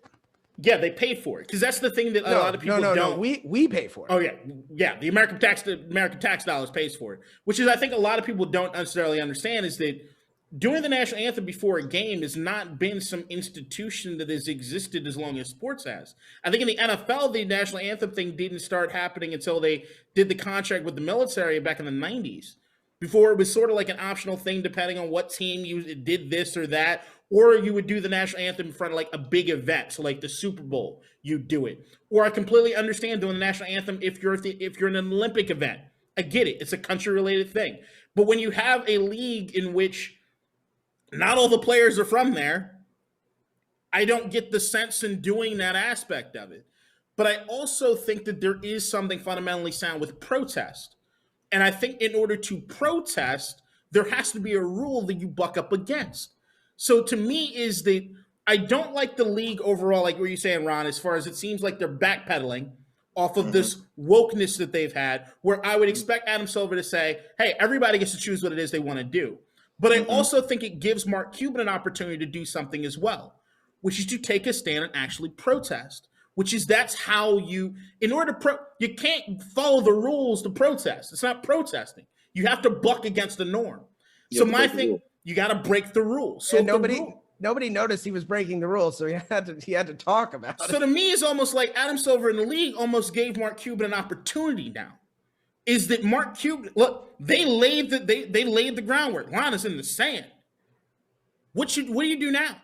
Like, I can understand if he doesn't do it, but to me, it's almost like the league's telling Mark, how seriously do you want to take this thing? And I think it's up to Mark at this point where if he does it, I'm right behind him. I'm with him 100%. And I think a lot of players are going to be with him 100%. But he's got to make that choice. If the league is saying, hey, we're just upholding the rule that we've had, and you can see how the league's been pretty nonchalant as far as what it is they've done with enforcing the rule. Yeah, I don't think they fined him or anything, did they? But even when it came to players protesting recently, they haven't brought the buck down on them in that way. But I think that if it wants to keep the thing going, we talked about like the reasons that I didn't want sports to come back during COVID to normalize things. It's the same reason that Yeah, have your national anthem rule because I want people to buck up against it because that makes the news. That keeps the story going. If it's just, hey, we're not playing the national anthem, the league says, okay, whatever. Does it really keep things going? Or does it just kind of disappear into the wayside? Do you want to change the rule? So, like, while I want the league to have a fundamental understanding and to be behind everybody and to push this thing forward in a different way, I can understand the league saying, hey, we have this rule in the books. Mark, what do you want to do? And I think Mark has the opportunity to push back against the league and say, hey, this is where I'm going to take a stand here with this. And I want to see what happens going forward. Cool. All right. So that is damn near the end of the podcast. We do this thing called Final Thoughts, Ron. So since you're the guest, you get to go first. You get like 30 seconds. Whatever you want to talk about. Discuss about. So go ahead. The floor is yours. My final thoughts on sports in general, right? Anything. Be about Starbucks fucking up your order. It doesn't matter. You're hilarious. Starbucks. No. You're a Dunkin' man. I get it. I'm sorry. My final thoughts is this. Big ups to Tom Brady. If there's one thing I can say about Tom Brady is this: when the game is on the line, Tom would not lose you a game. All those other quarterbacks I can name, they can lose me a game. When it comes to Tom, Tom cannot lose me a game. But my added thought is this too. I think it's disrespectful. Not disrespectful, keyword.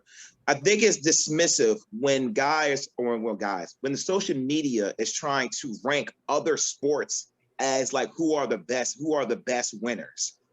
And you're trying to list them in order. Granted, it's a pleasure even being up there. I probably say the wrong word, but I think it's yes. But the Serenas, all them up there, and yes, it's something to look at. But once you start attaching a number to it and everything, like, oh, this person's 1, okay, this person's 11, I think that's really dismissive to their sport, and I do not like that because then you fall in an entertaining conversation because it is entertaining, but at the same time, you can find it real dismissive and real disrespectful at the same time too, because. Honestly, with my week, that's why I faced all week with Michael Jordan versus Tom Brady. I don't want to do a versus. And the reason why is because they have their own duels to go through to get to where they have to go. Yeah, I feel you. So, yeah, but Serena has 22. Fucking Ric Flair has 16. Tom Brady's only got 7. So is Ric Flair the best athlete? Yes. Who knows? What? No, it said best winner. It said best winner. Yeah, Ric Flair has 16 championships. Tom Brady, bow down. So that's my thoughts. And so that's been on my week. That's been on my mind all week. I've been kind of like trying to duck people when it comes to that conversation because I don't like doing a comparison. Dude, I was afraid that was going to be on the list after the Colin Cowherd thing. Yeah, apples and oranges to me is the dumbest way to compare things because they're not comparable. Like you're not comparable, and then plus also you're trying to find ways to diminish them, and I don't want to do that. Yeah, because I've seen Tom Brady win in 3 different eras of football. I've seen Jordan play with the flu game, so it's like you really gonna make me have this conversation. Like I don't want to have this conversation. Yeah, I think everybody should be in their own categories of great, and that's fine. That's my final thoughts. I agree. I'm always there for that debate. Because hey, you know what? The funny thing is, I thought you was about to bring that. I thought they was about to bring that up today because I had a lot. I did too. I was afraid because that's the thing is like when it comes to those lists, I get conflicted because there's like, how do you weigh that shit? But it's the same way that I feel about any time that we're ranking greatest players ever. Period. Even within a sport, which is where I'm. Fuck you. The greatest of all time. It's the same reason that like Sammy Baugh is the greatest QB of all time. This is where I'm going. Football player of all time. Fine. Here's my final thought. Fuckers. Fuck all of you. Fuck off. Here's my final thought. I am now moving, and I've been here sort of, but to piggyback off of that last final thought, I'm moving towards if we're going to rank players, it's to keep them in their respective sports and to keep them in their respective eras. I think that that's the only way that we can legitimately have these conversations because I do have a certain feeling about certain guys. There's still a feeling I have that Jim Brown's the greatest running back of all time.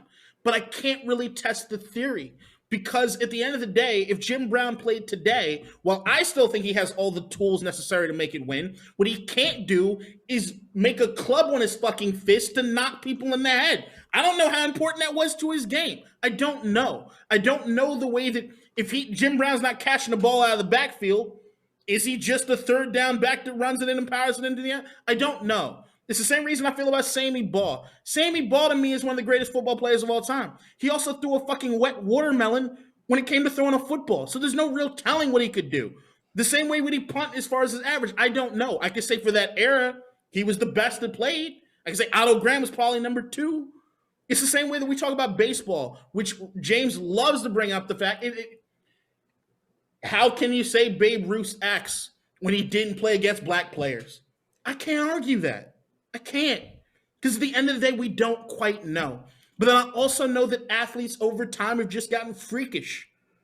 Sean Taylor shouldn't have existed. 6 foot something, 200 something pounds to run that fast. Calvin Johnson shouldn't exist. These motherfuckers are freaks. There are guys that just like, the way that if you look at the average size of certain players in the league and how it in every sport and the speed at which they play, how can I compare it? If you put LeBron James and Bill Russell's era, what the fuck happens there? Like, I don't know. So I think that if we're going to have the debate, which I'm always down to have the debate, because like you said, it's entertaining. I think that we have to pivot towards keeping it within the respective sports and keeping it in the respective eras. Although I am always down for the debate, regardless of all of it. He'll just mix everything he just said, throw it out the window. He'll take on the whole debate. There are certain arguments that you can have, which is impact, influence, what it is they mean to the sport. There are certain things that can translate. I still think that if we're looking at overall the most influential athlete of all time, probably Muhammad Ali. But we look at these things and there's certain ways that we can have these. We just have to be more nuanced when we do them. What's your final thought, Ryan? My final thought is I'm watching the PGA Tour and it looks beautiful and I really want to play golf. But then I look outside and let me tell you what I see. 6 inches of ice.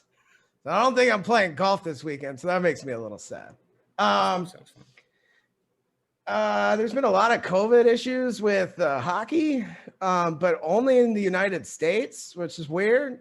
My Caps haven't played in like a week. The Wizards, well, they're terrible.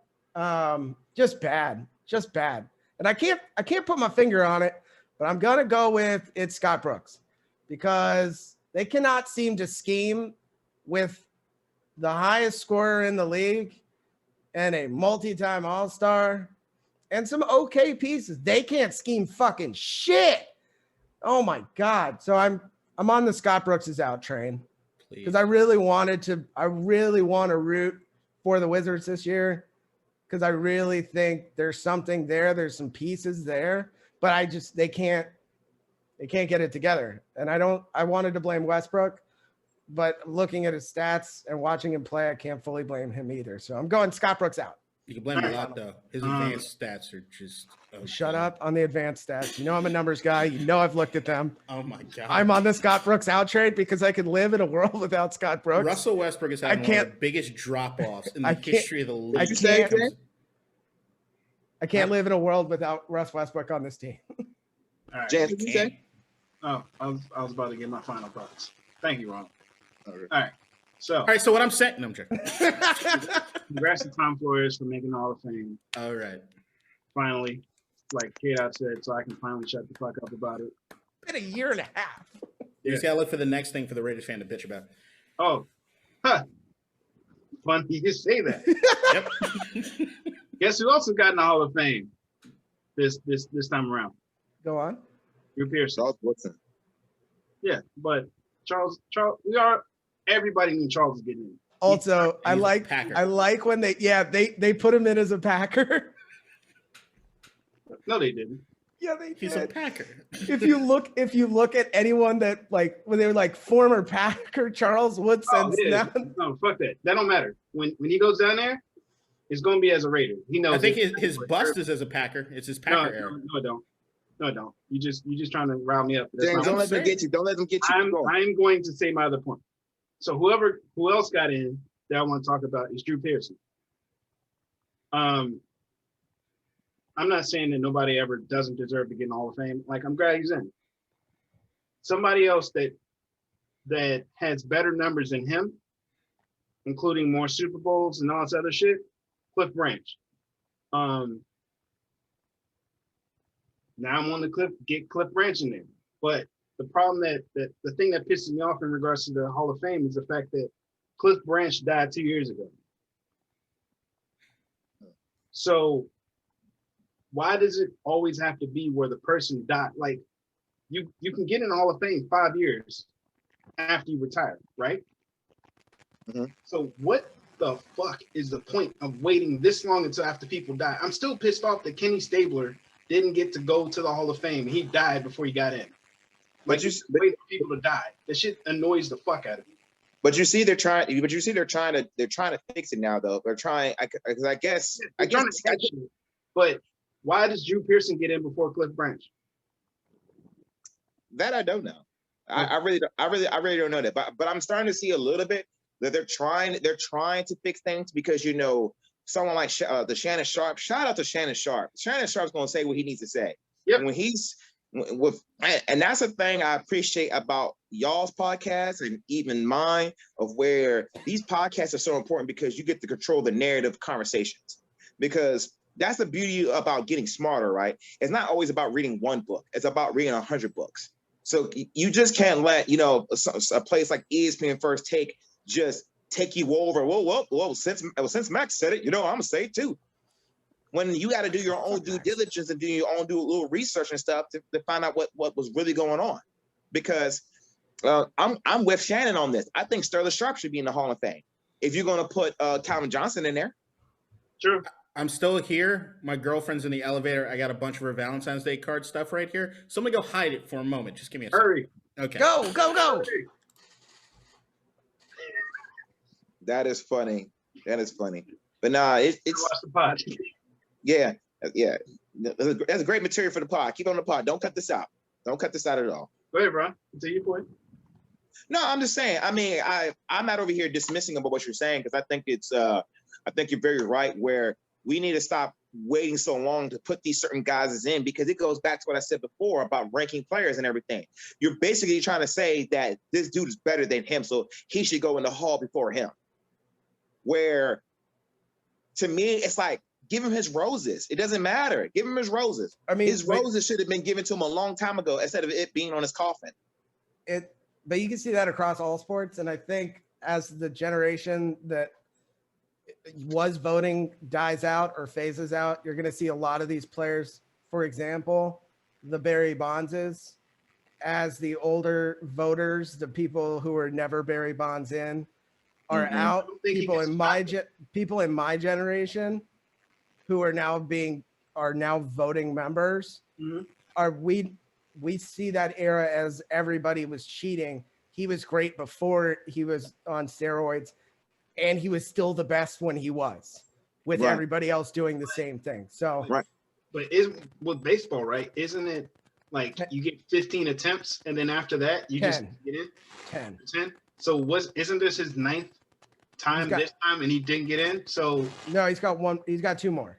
Right. So then after, like, how you're talking about like our generation going in and being the next range of voters, Barry Bonds can't get in, right?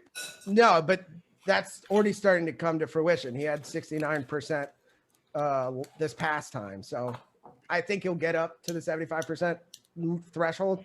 But the other player who I think would have had trouble 10 years ago, who I think will get in 3rd or 4th ballot, is Alex Rodriguez for the same reasons. So well, I think we're just seeing a new generation of people coming in and understanding that it's a lot of people don't get in because they're disliked. But I think this new generation of people who are voting for people to get into the Hall of Fame are not discounting people just because you like them or not. They're giving them their flowers because their flowers are deserved, even if you wish that they were, you know, like 6 days old flowers, and you're handing them, you're like, they're a little dead, but you deserve it. So here you go. A-Rod in, Barry out because he's a fucking idiot. He was already a Hall of Famer before he did the juice. He was a better fucking, just annoys me. I know. Kurt Schilling, fuck off. Your fake ass bloody Red Sox. It was all bullshit. Was Yankees for life, yo. Sorry. What? Was it fake? You got it. Fuck Kurt Schilling. He's responsible for the worst sports moment in my life. What was it fake? I think it's fake. He's full of shit. Oh, so it's not The proven. Boston Red Sox got a Red Sox. It's bloody. Fuck him. He's a Yankees fan. Ooh, I was a Yankees fan. I grew up a Yankees fan.